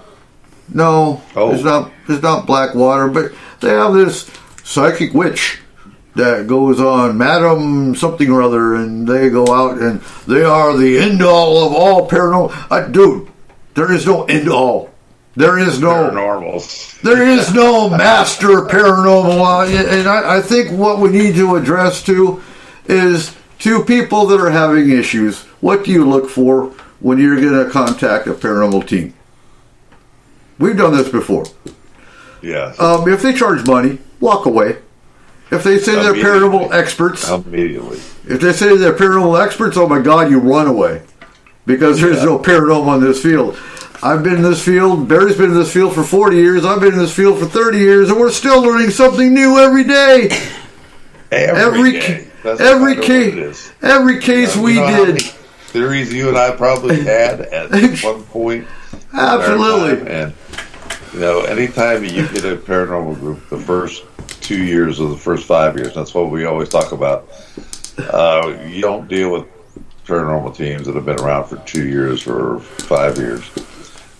We love to help them. We love to help them look in the correct direction and do things that are correct. But not saying that we know everything, but the biggest part about it is man, you are going to find things every day. I mean, a 2-year-old team, I've hung around a few people, and the first thing they think is, I've got this licked. I know this. And they buy their theory, and they stick to it. And then, I mean, I can't tell you how many different theories I've had over a 42-year career that have just been blown out of the water by going someplace and going, well, that's no good. And it only takes I am one an case. expert. You're an expert? Yeah. But to be fair, I'm the one coming to burn your house down.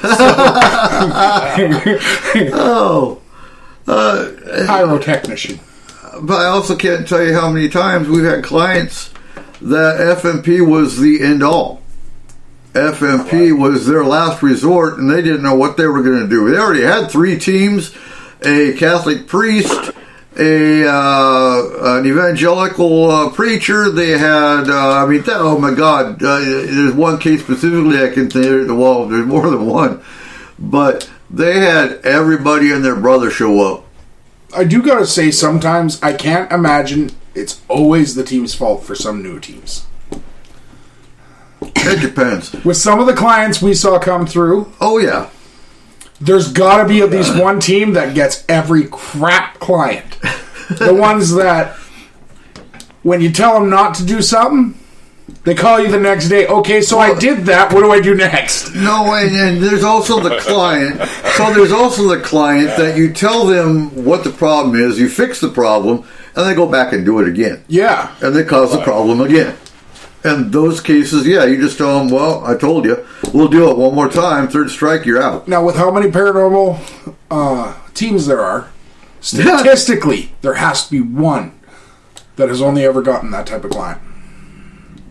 It's funny when you say that, because there are the teams that, and there's clients that have had many teams, and it seems like, okay, the last resort team, they finally get a hold of us, or a team actually brings us in and says, we need your help with this, and we need this to be finalized. And that's when we get to it at the last minute, because everybody else has had their hand in it. And sometimes that's pretty hard to deal with. Extremely hard to deal with. Mm-hmm. But the biggest part is you're right, Eric, when you're dealing with a client that does not listen to you. And anymore, I just had one, we were at a client's house Friday, and we said, don't do this. And what the next thing that they're doing it. They're communicating to a spirit.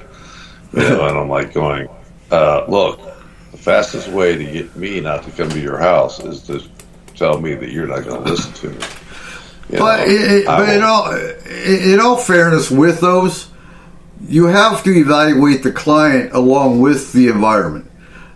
Exactly. Is the client a medium and doesn't know it? Is the client gifted and doesn't know it? Doesn't know it. So that's the root. And that was one of my points I wanted to bring up. You have to go to the root of the problem. Is the root of the problem the history of the house? Is it the client? Is it something the client or the client's family is doing? Or is it just a pissed off spirit that doesn't know they're dead and you're intruding in their environment? Those are, or is it fae? There's a whole lot of variables you have to evaluate. And I think, and that's why I encourage anyone that's got a new team, don't just jump into it. Find a team that's already vetted, a team that's already experienced, and a team that's got more than 5 years in this field. And ask to take along with them. Learn from them. Don't learn from TV. I can't tell you how many people, I learned from Ghost Adventures. Really? Ghost Adventures is entertainment. It's not real. They think they're real. Yeah. By all means, they sure to hell tell you they're real, and they think they're real, but you don't see that director kicking the rock and pulling no, don't go by TV. Yeah. No, and it was really funny. I was sitting Saturday, and I was in the hall, and there were some younger kids, and they had a ghost box, and they were trying to do some stuff, and they said, well, we're going to fire up we want to fire up the spirits a little bit, so we're going to provoke, and this is the way they do it, and this is what we do. And I'm going, no, you do not disrespect. You don't go in and disrespect anything. Nope, sorry, that's not happening. And it's because of TV. It's so sad that we have paranormal investigators that are out there investigating the paranormal. And then we have people that are imitating actors that are taking over the position of being paranormal investigators. Now, there are some paranormal investigators that have become known on TV, but they also have some of the best morals that I've ever seen. They're not going to do this, and they want to do things correctly. And those are the ones that I admire very much and have worked with in the past. And they are serious investigators. They do their job. Now, so that's. I don't know your opinion or TAPS or GAC, but I cringe when I see some of these websites. We're TAPS members or we're GAC members. You know what? You just turned me right on off, because as soon as you say you're affiliated with TAPS or GAC, I walk away. You're not going to be an affiliate of what we're doing. And that's why I'm doing what I've been doing for the last 2 days. It's going to take me another week to go through all 16,000 teams, figure out who's real and who's a defunct team now. Because it's going to be a very select unit of teams that will be affiliated with what we're doing. Night Stalkers Paranormal, and now that I said your name, I can't remember Mike's Haunted Road Trippers. Yeah, the Paranormal Road Trippers is the only two teams right now that are affiliates of ours. And we're going to have both teams on the show. Hopefully your team next week. And as soon as Mike's got a Sunday off from work, we'll have his team on. But right now, we only have one other team member besides Cole and I. And if you're listening, you're local, you want to join us, I will be putting up a very thorough application format so we can screen you. We're not just we're this time around we are going very thorough. We are going very specific with who joins our team. There will be probing. No, I'm kidding. That's the bottom line. I'm not playing drama. I'm not playing. No, it's the way we're doing it or the highway. We're not probing though. We're not probing though. No. Maybe a little bit. No cavity search. Jesus. So we already have an evidence collection kit. We already have our clearing kit. I'll be getting new technology, new tech. Mike's going to send me his, and if you can do the same, Barry, send me your tech list. Yeah. Sure. We got our photo and video equipment. Huh? We got our photo and video equipment. Yeah, we've got our photo and video tech. We probably will be advancing on that a little bit. Yeah, I do want to add a few things. There's a few things we'll be adding to it. We're going to be doing some sky watches. Obviously, right now, this year, we might do a random investigation. And for investigations that will let us, I would like to do some old school things as well. Oh, yeah, flower on the floor. Yeah. Bells on string. You know, and folks, watch The Conjuring. Yes, it's drama. Yes, it's a horror movie. But I love The Conjuring. I'm not a fan of the Warrens. I think the Warrens were great in their time. But my only problem with the Warrens is not everything's a demon, and they specialize in demons. Nothing wrong with that. That was their area. But if you watch The Conjuring, that is old school investigation at its finest. At its finest. That's my biggest thing with that movie. I love their investigating technique. They didn't use technology. They didn't have technology back then. I think technology has its great points, but it's got its weaknesses. Because technology can be manipulated too damn easy by paranormal or even mundane events. Mm-hmm. True. So, absolutely. We will be getting new technology along with drones. Mike's got a drone. The Paranormal Road Trippers. Ah, yes. So what do you use a drone drones for? are important. Drones are important for Bigfooting. That's my opinion. Yes. The only problem that I'm having right now is that I've got some certain things that I look at and I go, I would love to be able to put a flare Yep. on a drone. Mm-hmm. Yep. Because there are a few of them out there, but when you start talking flare, money. Oh, you're looking you're looking 2,500 to 3,000 easily. What are you guys talking about? I found one for like $5 on Wish.com.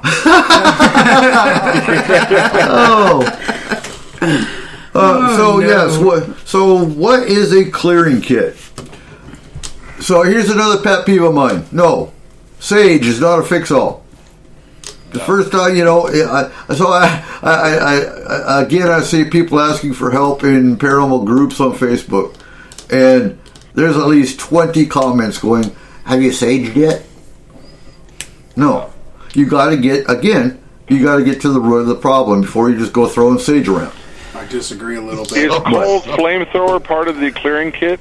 That's where the sage comes in. You need something to start the flamethrower, right? So it is kind of a okay. Clear by fire. But what we use for clearing And again, you have to find the spirit, you have to find the paranormal issue, and you have to remove it. And then, and only then, do you sage. Now, there's some that disagree with me. I know. There's some that will say, oh, but sage works all the time for me. I think it's an individual thing. I think if the person using the sage has enough energy and has enough, power is not the right word, but has enough intent behind them, I think it will work. It's the intent. Right. Everything comes down to intent. It does. But also, you have to realize that there are different types of sages. There are different types of things that you use. We like to use mugwort sage. Okay. But I also add different things for certain spirits because of the fact that certain things like sage, right? Certain things like lemongrass, certain things like this. But if you combine certain things with it, that's knowing the entities that you're dealing with and knowing what's going to do it. You know, you don't give them something that they like. No, you give them something that you don't like. No, they're going to stick around if they like it. And that's one of the hardest problems. And I hate teams that just go in there and go, "Oh, we're going to sage." Yeah, you know, and they don't know what they're dealing with. They don't know what they're doing, and all you're doing is just smoking up the place. You know, right? And maybe you get lucky. Who knows? You know, so. I know you guys haven't gone there yet, but I was wondering about. You said you're getting the band back together, basically, and you have a place you're going. Could you talk about that, or is that still kind of hush-hush? Which one? What are you talking about? I think you said Arnold's house. Oh. So we are going to go eventually get to Arnold's house and check out what he's got going on. But Cole just saw that there's a business. I'm not going to say the locations or nothing yet because it just hit the news, and I haven't contacted them yet. But we'll contact this business in Puyallup and see if they want us to come down and take a look at it. Yeah, It's closed anyway. That's true.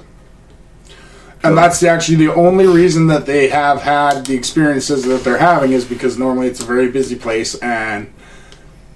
Well, the spirits are restless. I mean, I think you've probably seen that too, Barry. The spirits of businesses are probably restless because they're not getting any interaction or attention. They're not, people aren't there. Could you imagine the guy at the hub? I have to really give you my feelings about that. I think that some of the locations that people go to quite a lot, and some of the other things, spirits are active, but they're more PO'd because of some of the paranormal teams and some of the things that they do. Oh, yeah. I mean, oh, great. You're communicating with the old Ouija board. Oh, that's great. You're going to do this. And you're like going, what? And now, I don't know if you know this or not, but I ran into a client that had a Ouija app on their phone. Yeah. And I'm like going, who puts a Ouija app on your phone? Well, that's just the door. They got, it's exactly right. So I want to clarify. Let's talk about that for a second because the Ouija board by itself's not evil. No. But what you got to understand is if you're not using the right protective measures, if you're not using, if you're not using the appropriate methods to use the Ouija board, yes, it's an open door to the basement. Yeah. The basement. Even there are angel boards. There's all different kinds of boards out there. Right. And if you just go out and buy, look, there's an angel board. That can't be bad. And let's go play with that. That's what happens. Most people grab something and they go, I've seen this on TV. I've seen that. I've seen these, and they grab it and they really don't understand what they're doing, No. And their intent is more of it. This is a game. Well, yeah, it was originally put out to be like a game or entertainment, But guess what? It can quickly turn into an open door. Because too many people used it inappropriately. Exactly. So I've been asked before, what's the difference between tarot cards and Ouija boards? So, like I said, the Ouija board is opening the basement door. Yes. So you might just portals. Well, yes and no. And if you mess around and you open a portal, but the thing is, it's two different types of communication. It has to come through that you don't want. It has to do with vibration. So the Ouija board is opening a lower vibration. Tarot cards are spirit guides. That is a higher vibration. You're not going to get you're not going to get a negative entity out of using getting a tarot reading. You just won't. So what I said is still applies. It's two different types of communication. Absolutely. Which means yes. So, and you got to think of it as in certain entities can only understand certain types of communication. Mm-hmm. Therefore, like something that could come through a Ouija board isn't going to come through the tarot cards. Right. Right. And again, because they can't understand it. So the thing with the Ouija board, while you might be talking or asking Uncle Bob questions, and you think you're talking to Uncle Bob, anything can come through the Ouija board because it's opening in the basement door. Do you want a Chucky? Because that's how you get a Chucky. Absolutely. It's the same way with a spirit box. Right. People, or a ghost box, whatever you want to call it, Frank's box, anything. Anything can come through. It's all your intent. And you have to remember something when you are using one of those in a facility or any type of thing. You're not just communicating to the spirits that are in that building. You're opening an area for other spirits to be able to communicate with you also. And when you are doing it, I mean, we've been in locations and something comes across as, well, there's an accident. It was down the road here, and they start talking about it, and sure enough, it killed 2 people. And what are you talking to? You're talking to the spirit from that accident scene. Right. Joe's on Amazon right now looking up Ouija boards. He's like, I want a Chucky. Joe Chucky. Yeah. So hey, my mom has a Chucky doll in her house. Does she? Like one of the actual good guy ones? Oh, I don't know. She's got hundreds and hundreds of dolls. One of them's a Chucky doll. No. It's got the scars on its face and the whole thing. It's better than Annabelle. They sold both versions of Chucky for a while. Oh, you could buy the sliced one, and you could buy the original good guys. Mm-hmm. Yeah. From who sold that? Guy. I was talking to Mike, and Mike's been working with Ross Ellison a lot on haunted objects. Yeah, so Ross is really good. He's part absolutely. of the side of the supernatural, which I'm also a part of out that way, and with David Weatherly, Dave Spanks, and that group also. So if we get haunted objects, we have an ally that can help with haunted objects we encounter on investigations. So Dennis says, all right, portals. A few chatters on various shows always talk about their portals. Are they even aware of what they're talking about? Probably not. Or for that matter, is anyone else. So portals. Portals can open via Ouija boards. Portals can open naturally. Portals can open by somebody conjuring inappropriately. And again, like I said, portals can open naturally. I think portals, which used to be a less common vocabulary word, has become the brunt of everything anymore. Would you agree, Barry? Mm-hmm. Bigfoot's got portal these days. Yes. Right. Yeah. So yes, portals could be a problem. Don't get me wrong. We've closed a lot of portals in the many years that we actually did this. They're not hard to close. You have to know how to. You have to know how to do it. You have to know how to do it. Sometimes it takes 3 people to close a portal. Right, and you need to seal it. Mm-hmm. Even some aliens come through portals. Yes, they do. So, exactly. Do they know what they're talking about on TV shows? I have a very low opinion of TV shows, so probably not.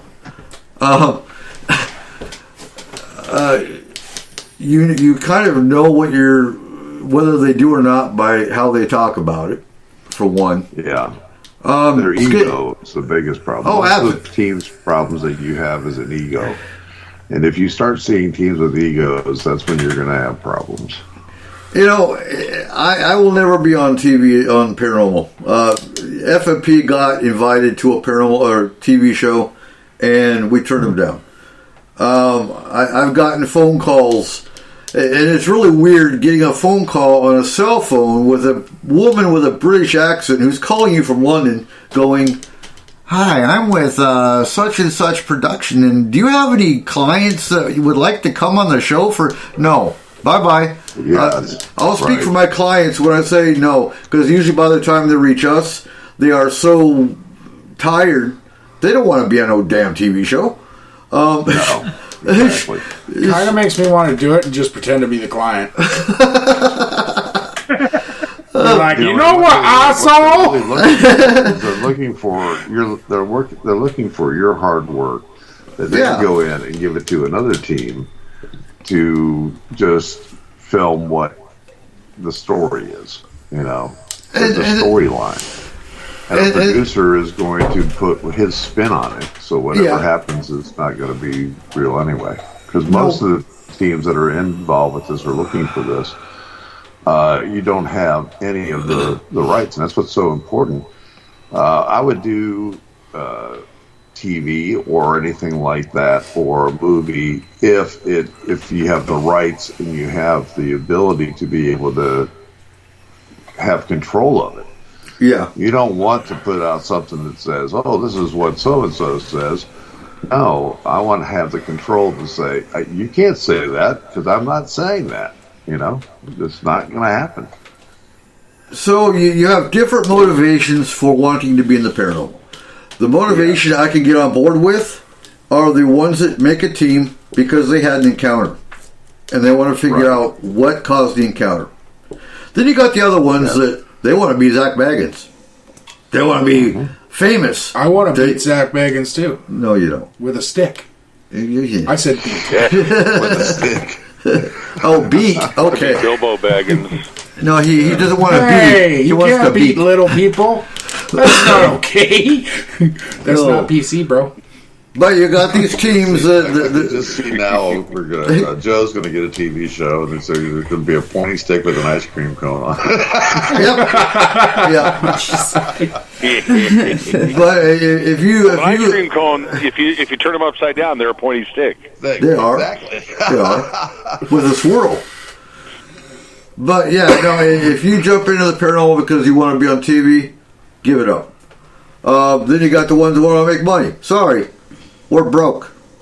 There's no money to be made in the paranormal.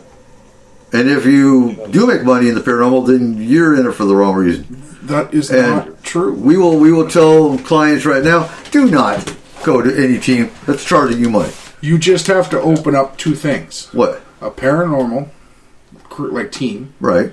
And a construction company. Oh, well, there you go. Because when I burn down the house, they're going to have to pay a bill.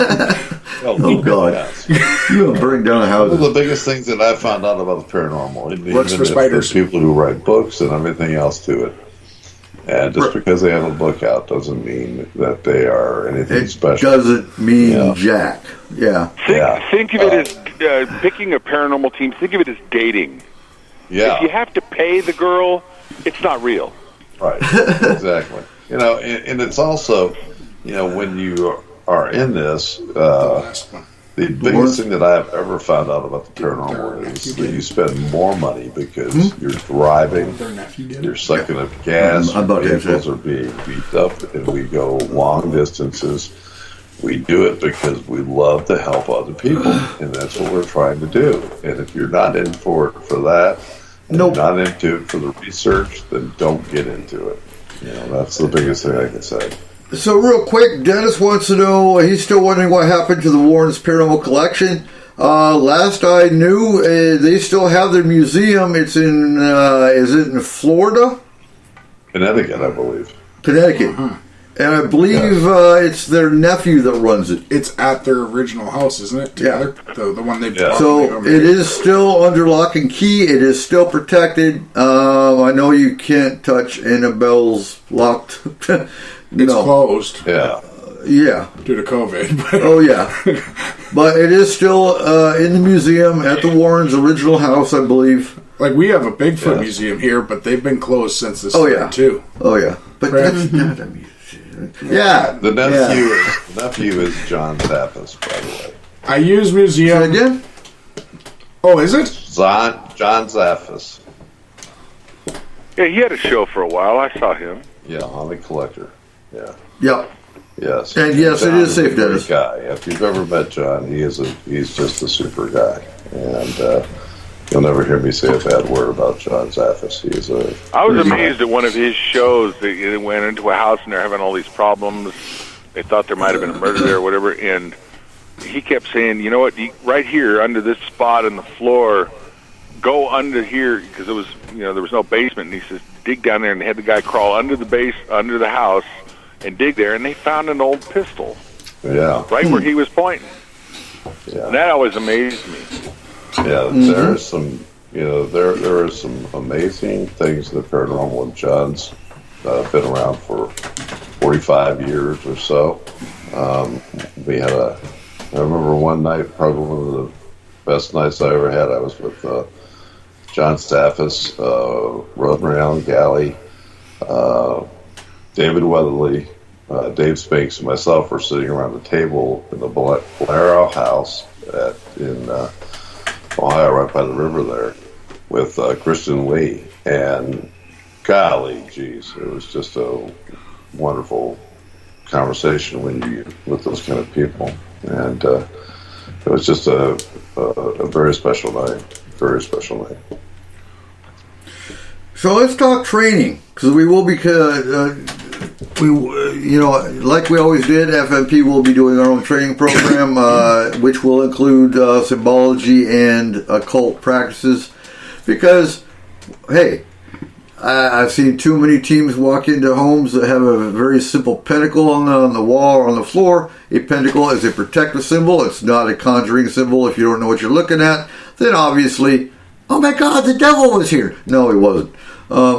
So, yeah, I think symbology for any real paranormal team is important. And that's one thing we'll be doing, along with ufology, along with cryptid and Bigfoot. Training is important for any team. Education is always important. Let's see. So, again, boots on ground for us does cover hauntings, any kind of paranormal issues, Bigfoot and other cryptids, UFOs, and alien interaction. That's exactly right. You've got to do it all, because there is so much into it, and they're all intertwined. I can't say that enough. And I don't know. I know that you're in the same class we are. They are all intertwined in a very strange way. Yep. Also, alien dissection. Alien dissection? Yeah. Okay. Oh, give me a cannibalization. I'm getting back at him for Bessie. For Bessie? Yeah. Really? Oh. I'm going to let the cows come and watch. So, Dennis wants to know, maybe you have, Barry, I've never heard of Jack Osborne. I have heard of Jack Osborne, Ozzy Osbourne's son. It's a good show. Doing shows, paranormal shows. I don't know what Jack's motivation is. I've never met him or talked to him. But in fact, I've never even seen one of his shows. I know that Ozzy was going with him for a while, and he's been doing some other stuff. But I've heard of. It's one of those shows where you have to take it as entertainment first. It is exactly. Paranormal entertainment. It is not. I'll look at it, Dennis, and let you know what I think about it. Anybody who's doing a reality show, a paranormal reality show, is right. Watching Honey Boo Boo. Yeah. and like that, he is one of those guys who his producers do call other teams and say, "Hey, do you have any clients that would be willing to have us on the show?" Okay. There's not many people that would say no to Ozzy Osbourne coming to their house. Well, that's the thing. Dennis didn't think he was in it for the money. They're all in it for the money in one way, shape, or form. Well, he's not just in it for the money. Exactly. If he's related to Ozzy Osbourne, he's definitely not. And not just that, but from everything Jack has done, he is a very adventurous person. Okay. Yes. Most of the things he does, they're not. You can't just be in them for the money because the stuff he puts himself through is insane. But is he really putting himself through it, or is it the director throwing rocks? No, he is. No, it's not. I'm not talking just about his paranormal. Okay. He had another adventure show where he actually climbed mountains. He did insane things that there's no way they actually pull the Survivor stunt. Right. Where there's a hotel in the back. Right. But it was just very, a lot of his shows are actually very good. Okay. So I'll check him out, Dennis, and maybe we'll do an assessment on him. What we think about a show. I love anything where I can't understand Ozzy Osbourne. Well, I love Ozzy Osbourne anyway. Ozzy Osbourne's great. In fact, Cheyenne asked about him biting off the head of a bat, and it's like he didn't know it was alive. He thought it was one of his... He thought it was one of his stunt bats. His stunt bats. Like a rubber, and Oops. Yeah. Oops. And then he probably got rabies shots afterwards, but yeah. Hey, that's just... Why? I don't know. There's so many drugs flowing through that guy's system. Rabies ain't gonna touch him. The rabies is screaming, going, "No, not Ozzy!" So we're coming down to the last 20 minutes of the show. I'm excited. I know Cole's excited. Cole's hesitant, but Cole's still excited. He just doesn't want a replay of prior FMP, and that's not going to happen. One thing with that last Ozzy comment. Mm-hmm. We have hundreds of scientists trying to come up with a perfect cure for COVID. Right. If we put one scientist in a room with Ozzy Osbourne and Willie Nelson. Willie Nelson. Who's the other one? The Keith Richards. If we put one scientist in a room with three of them, let them test on them, we'd have it in a day. We have the cure for everything. Make a serum out of his blood. Right? Like, you could survive anything after that. Oh, yeah. Yeah. So if you want to try out for the FMP team and you're local, you got to be local. That is a requirement. Yeah. Again, Cole and I will sit down. I'll probably sit down and write up an application and send it to Cole, let him review it. If he's got anything to add to it, then we'll have our application for you. But again, it's going to be very excessive. And one of the requirements will be that you need to be able to come on the show at least once. Yeah. Probably more than once, but before you start coming out with us, you have to come on a show. Yeah. I would do it, but the commute would kill me. You can do it. Come on, I believe in you. You're a shoo-in if you ever make it up this way. Or maybe you'll get a client down here. I don't want to drive to California. I kind of do. I kind of want to drive to California. Okay. You can visit my actually, grandma. I just want to go down and enjoy Joe's bunker. My weed shirt kind of is faded, so I need to... Can you imagine the Bigfoot experience we'll have around Joe's house? Plus, I really want to picture... There's the Bigfoot. And the 800-pound owls? I want a picture of us drinking a Shasta Cola in front of Mount Shasta. Right? You gotta have that. Oh, yeah. Oh, and also, if... And this is a big if. I'll put this out here now. We were talking about it before the show. If the Portland Ghost Conference does go, we might... Oregon Ghost Conference. If they actually do have the Oregon Ghost Conference this year, then you might actually see the S-4 booth there. To be fair. Yeah, the Oregon Ghost Conference is happening no matter what, but it depends on whether it's a virtual event or an in-person event. Mm-hmm. If it's an in-person event, we can be a vendor. If it's virtual, it's pretty hard to vend in a virtual event. From a virtual event, yeah. Yes. Absolutely. Yes. So, but just you go check them out. Oregon Ghost Conference on Facebook, and they'll have new information coming up. Just give their page a like and a follow, and you'll be able to connect with them. You know what? I got blocked from liking on Facebook. Well, quit happy clicking. Stupid Facebook. No, God. I can't tell you how many times that we get blocked on YouTube or Facebook anymore. It's kind of amazing. Get it, guys? I don't ever get blocked from anything. Because you never do anything. God. Yeah, I'm smarter than that. So for our listeners too, look for Forest Moon Paranormal group and join the group, and you can stay updated on everything we're doing. Forest Moon Group is our team. S-4 is the voice of Forest Moon Paranormal. What? Kayla, you want to tell us what's going on tomorrow? I know. That's what I was going to say. I am super excited. Tomorrow, Red Rover Tax Services in Cedar-Woolley is having its opening day. So our doors are officially open at 10 a.m. tomorrow on Metcalf Street in Cedar-Woolley. And do you have to be in Cedro to use that service? I'm sorry, what was that? Do you have to be in Cedro to use that service? No. Actually, we are launching our portal here soon so that anybody in any of the United States can file through us. Yeah. Excellent. Sorry, You're opening a portal? We are opening a portal. Yes. This is one of those cool portals where you put papers through and you get money back. Yeah, this is a good portal in that it doesn't matter where you're at in the United States. You can file your taxes with Red Rover Tax Services. Look for them on Facebook, give them a like. And they are an affiliate of S-4. Absolutely. So, what's going on Night... Night Stalkers.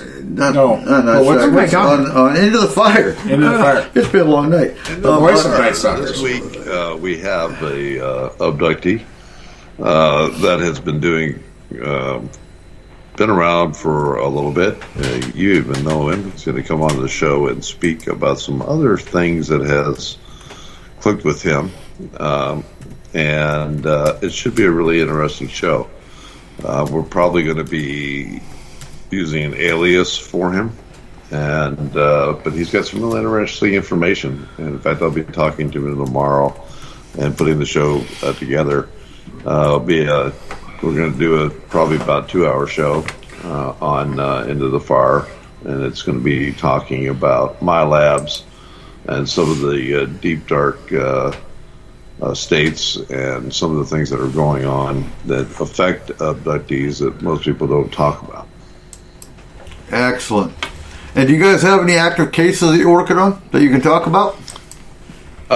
We do have some active cases that we are working on, and I can't talk about them. It's one of the things that I won't do because a lot of them are, residentials and so forth like that. We keep the immunity is very important. They don't want people knowing about what's going on. The UFO cases are also the same way. Strange, I'm working on these boom cases and trying to get more information on that. But it's such a wide area, so I'm going to have to pick an area to go to with the team and see what we may be able to find out, do some scouting, because that's what you're going to have to do to start off with, because just like the Black Goo thing, you've got to scout the area out. We've got to get Arnold to tell us his secret. Well, you know what the thing is, when you find the area with Black Goo, I like Google Earth because it might be a couple years old usually, but you can see what? I'm sorry, getting the goo from the Google. But you can see a lot from Google Earth. Yeah. That could have led to a really bad area, black goo. Black Great Google. googly moogly. Now we're at Black Google. Oh my God. But Barry, I got a question for you. The area when you see that it's a hidden area. Do you remember when Google used to do that? Have you ever seen those areas of Google where the like blackout areas? Yeah, and they still do that with some. Out on it, and it's like going, I can't see a thing. Well, maybe for this. Maybe it's not blacked out. Maybe it's just the black goo took When over you that get area. closer to certain areas on Google Earth, it does black out certain places. Yeah. Yeah, it does. Depending on the country. I've been to some of those places. Those are big Me houses. too. But Barry, is there any chance that those booms have anything to do with the cave systems? Yeah, there is a lot of interesting things about the cave systems.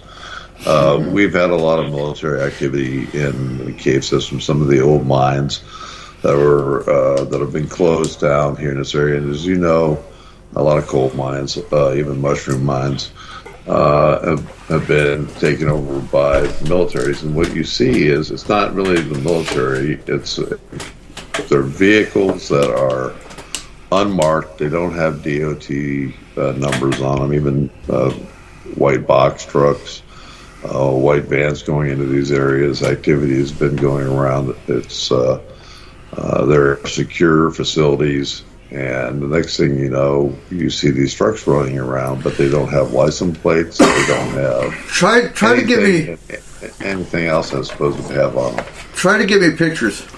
Maybe these loud booms were just you woke up the rake and they are so mad that they're all screaming at the same time. Well, you know, some of the things that about the cave systems and what's in them, and that may be part of the problem. You don't know. I don't know for sure. I can't say that for sure until I actually get there and look at it, because there are some very weird things, and as we all know, things do come up out of the ground, and as things happen, as we have CERN, we have other things that we do, the magnetic vibrations, all the things that happen, and earthquakes. You know, we've had a lot of small earthquakes in Kentucky over the last year, and so when you start putting all those things together, that also raises the paranormal in a very odd way. Well, and one thing your team might want to consider is placing a small trail cam with a large card, like an SD card, in it at one of the cave entrances, pointed directly into it almost. You know, we've had, and I have done quite a lot of stuff, but one of the things that I have a hard time with track cams anymore is that even when we lock the area where the SD card goes, or you bolt it to a tree, or you try to camouflage it in ways so that people don't see it, it becomes back destroyed. I have found more missing cards. I've seen more locks cut than you could imagine. So it's kind of bad in that way. Nothing worse than going out to your trap cam and find out it's either been hit by a large stick, or else there's no trap, or there's no SD card in it anymore. Get one of the teddy bear cams, because no one wants to touch a teddy bear in the woods. that is an immediate horror movie start. No, you are the first one to die. Elf in a tree. Yeah. Elf in a tree. Get an elf on a shelf and put it in a tree, and they'll be like, oh, yeah, what the kind hell? of elf on the shelf did you get in your house? Ours doesn't have a camera in it. You can put a camera in. Yeah. He sees you when you're sleeping. Yeah, absolutely. How do you think Santa Claus saw you when you were sleeping? Santa Claus is sleeping now, I can tell you that right now. After eating that many cookies, he's in a diabetic coma until next year. Yeah, we'll talk about that next year. But yeah, So that's why you need a drone. Get a drone over the cave system. But send me those pictures of military vehicles. I want to see close-ups of them. Oh no, you don't need a drone. You need a crawler to get into the cave system. Oh, the Mars Pathfinder. Not exactly. I The kind of crawler you're talking about is the ones that we are talking about that we don't want to wake up. So hopefully next week we will have Barry's team on the show, the Night Stalkers Paranormal. And then... Yes, and I think we've been able to do that. Probably. Excellent. All right. And the week after is Roundtable. Week after is Roundtable, and then as soon as Mike's available, so for our listeners, Mike Morin is a law enforcement officer in Canada, in Surrey. He's, with COVID going on, very busy, hard to get on the show. So his first available Sunday, it'll be a spur of the minute, and we will have his team on the show. Yep. So guys, make sure you go onto Facebook, check out Night Stalkers, Paranormal Road Trippers, and S-4 Paranormal Radio. Yep. And Red Rover Tax Services. That's right. Absolutely. Make sure you give them all a like, and I can't get Red into... Rover, come on over. Bring your W-2s right over. Yep, Yeah. yep. And there's a whole lot of tax changes that's driving Izzy nuts that you can talk to them about. Oh, yeah.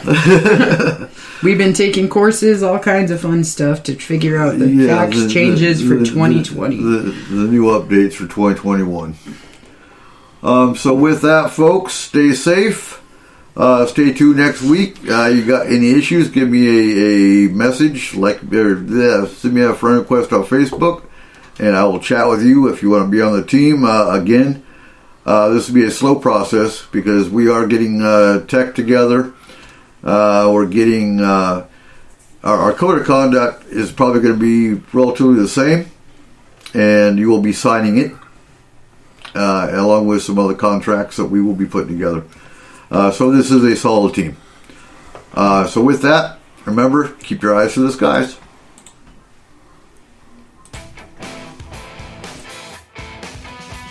Ladies and gentlemen, thank you for joining us tonight on S4, the official voice of Forest Moon Paranormal. You can contact S4 through our website at www.s-4radio.com or on Facebook. Make sure you give us a like on our page and join the Forest Moon Paranormal group. If you are interested in advertising, take a look at our packages and contact Cole or Eric at 1-360-999-2830. Again, thank you. And remember, keep your eyes to the sky.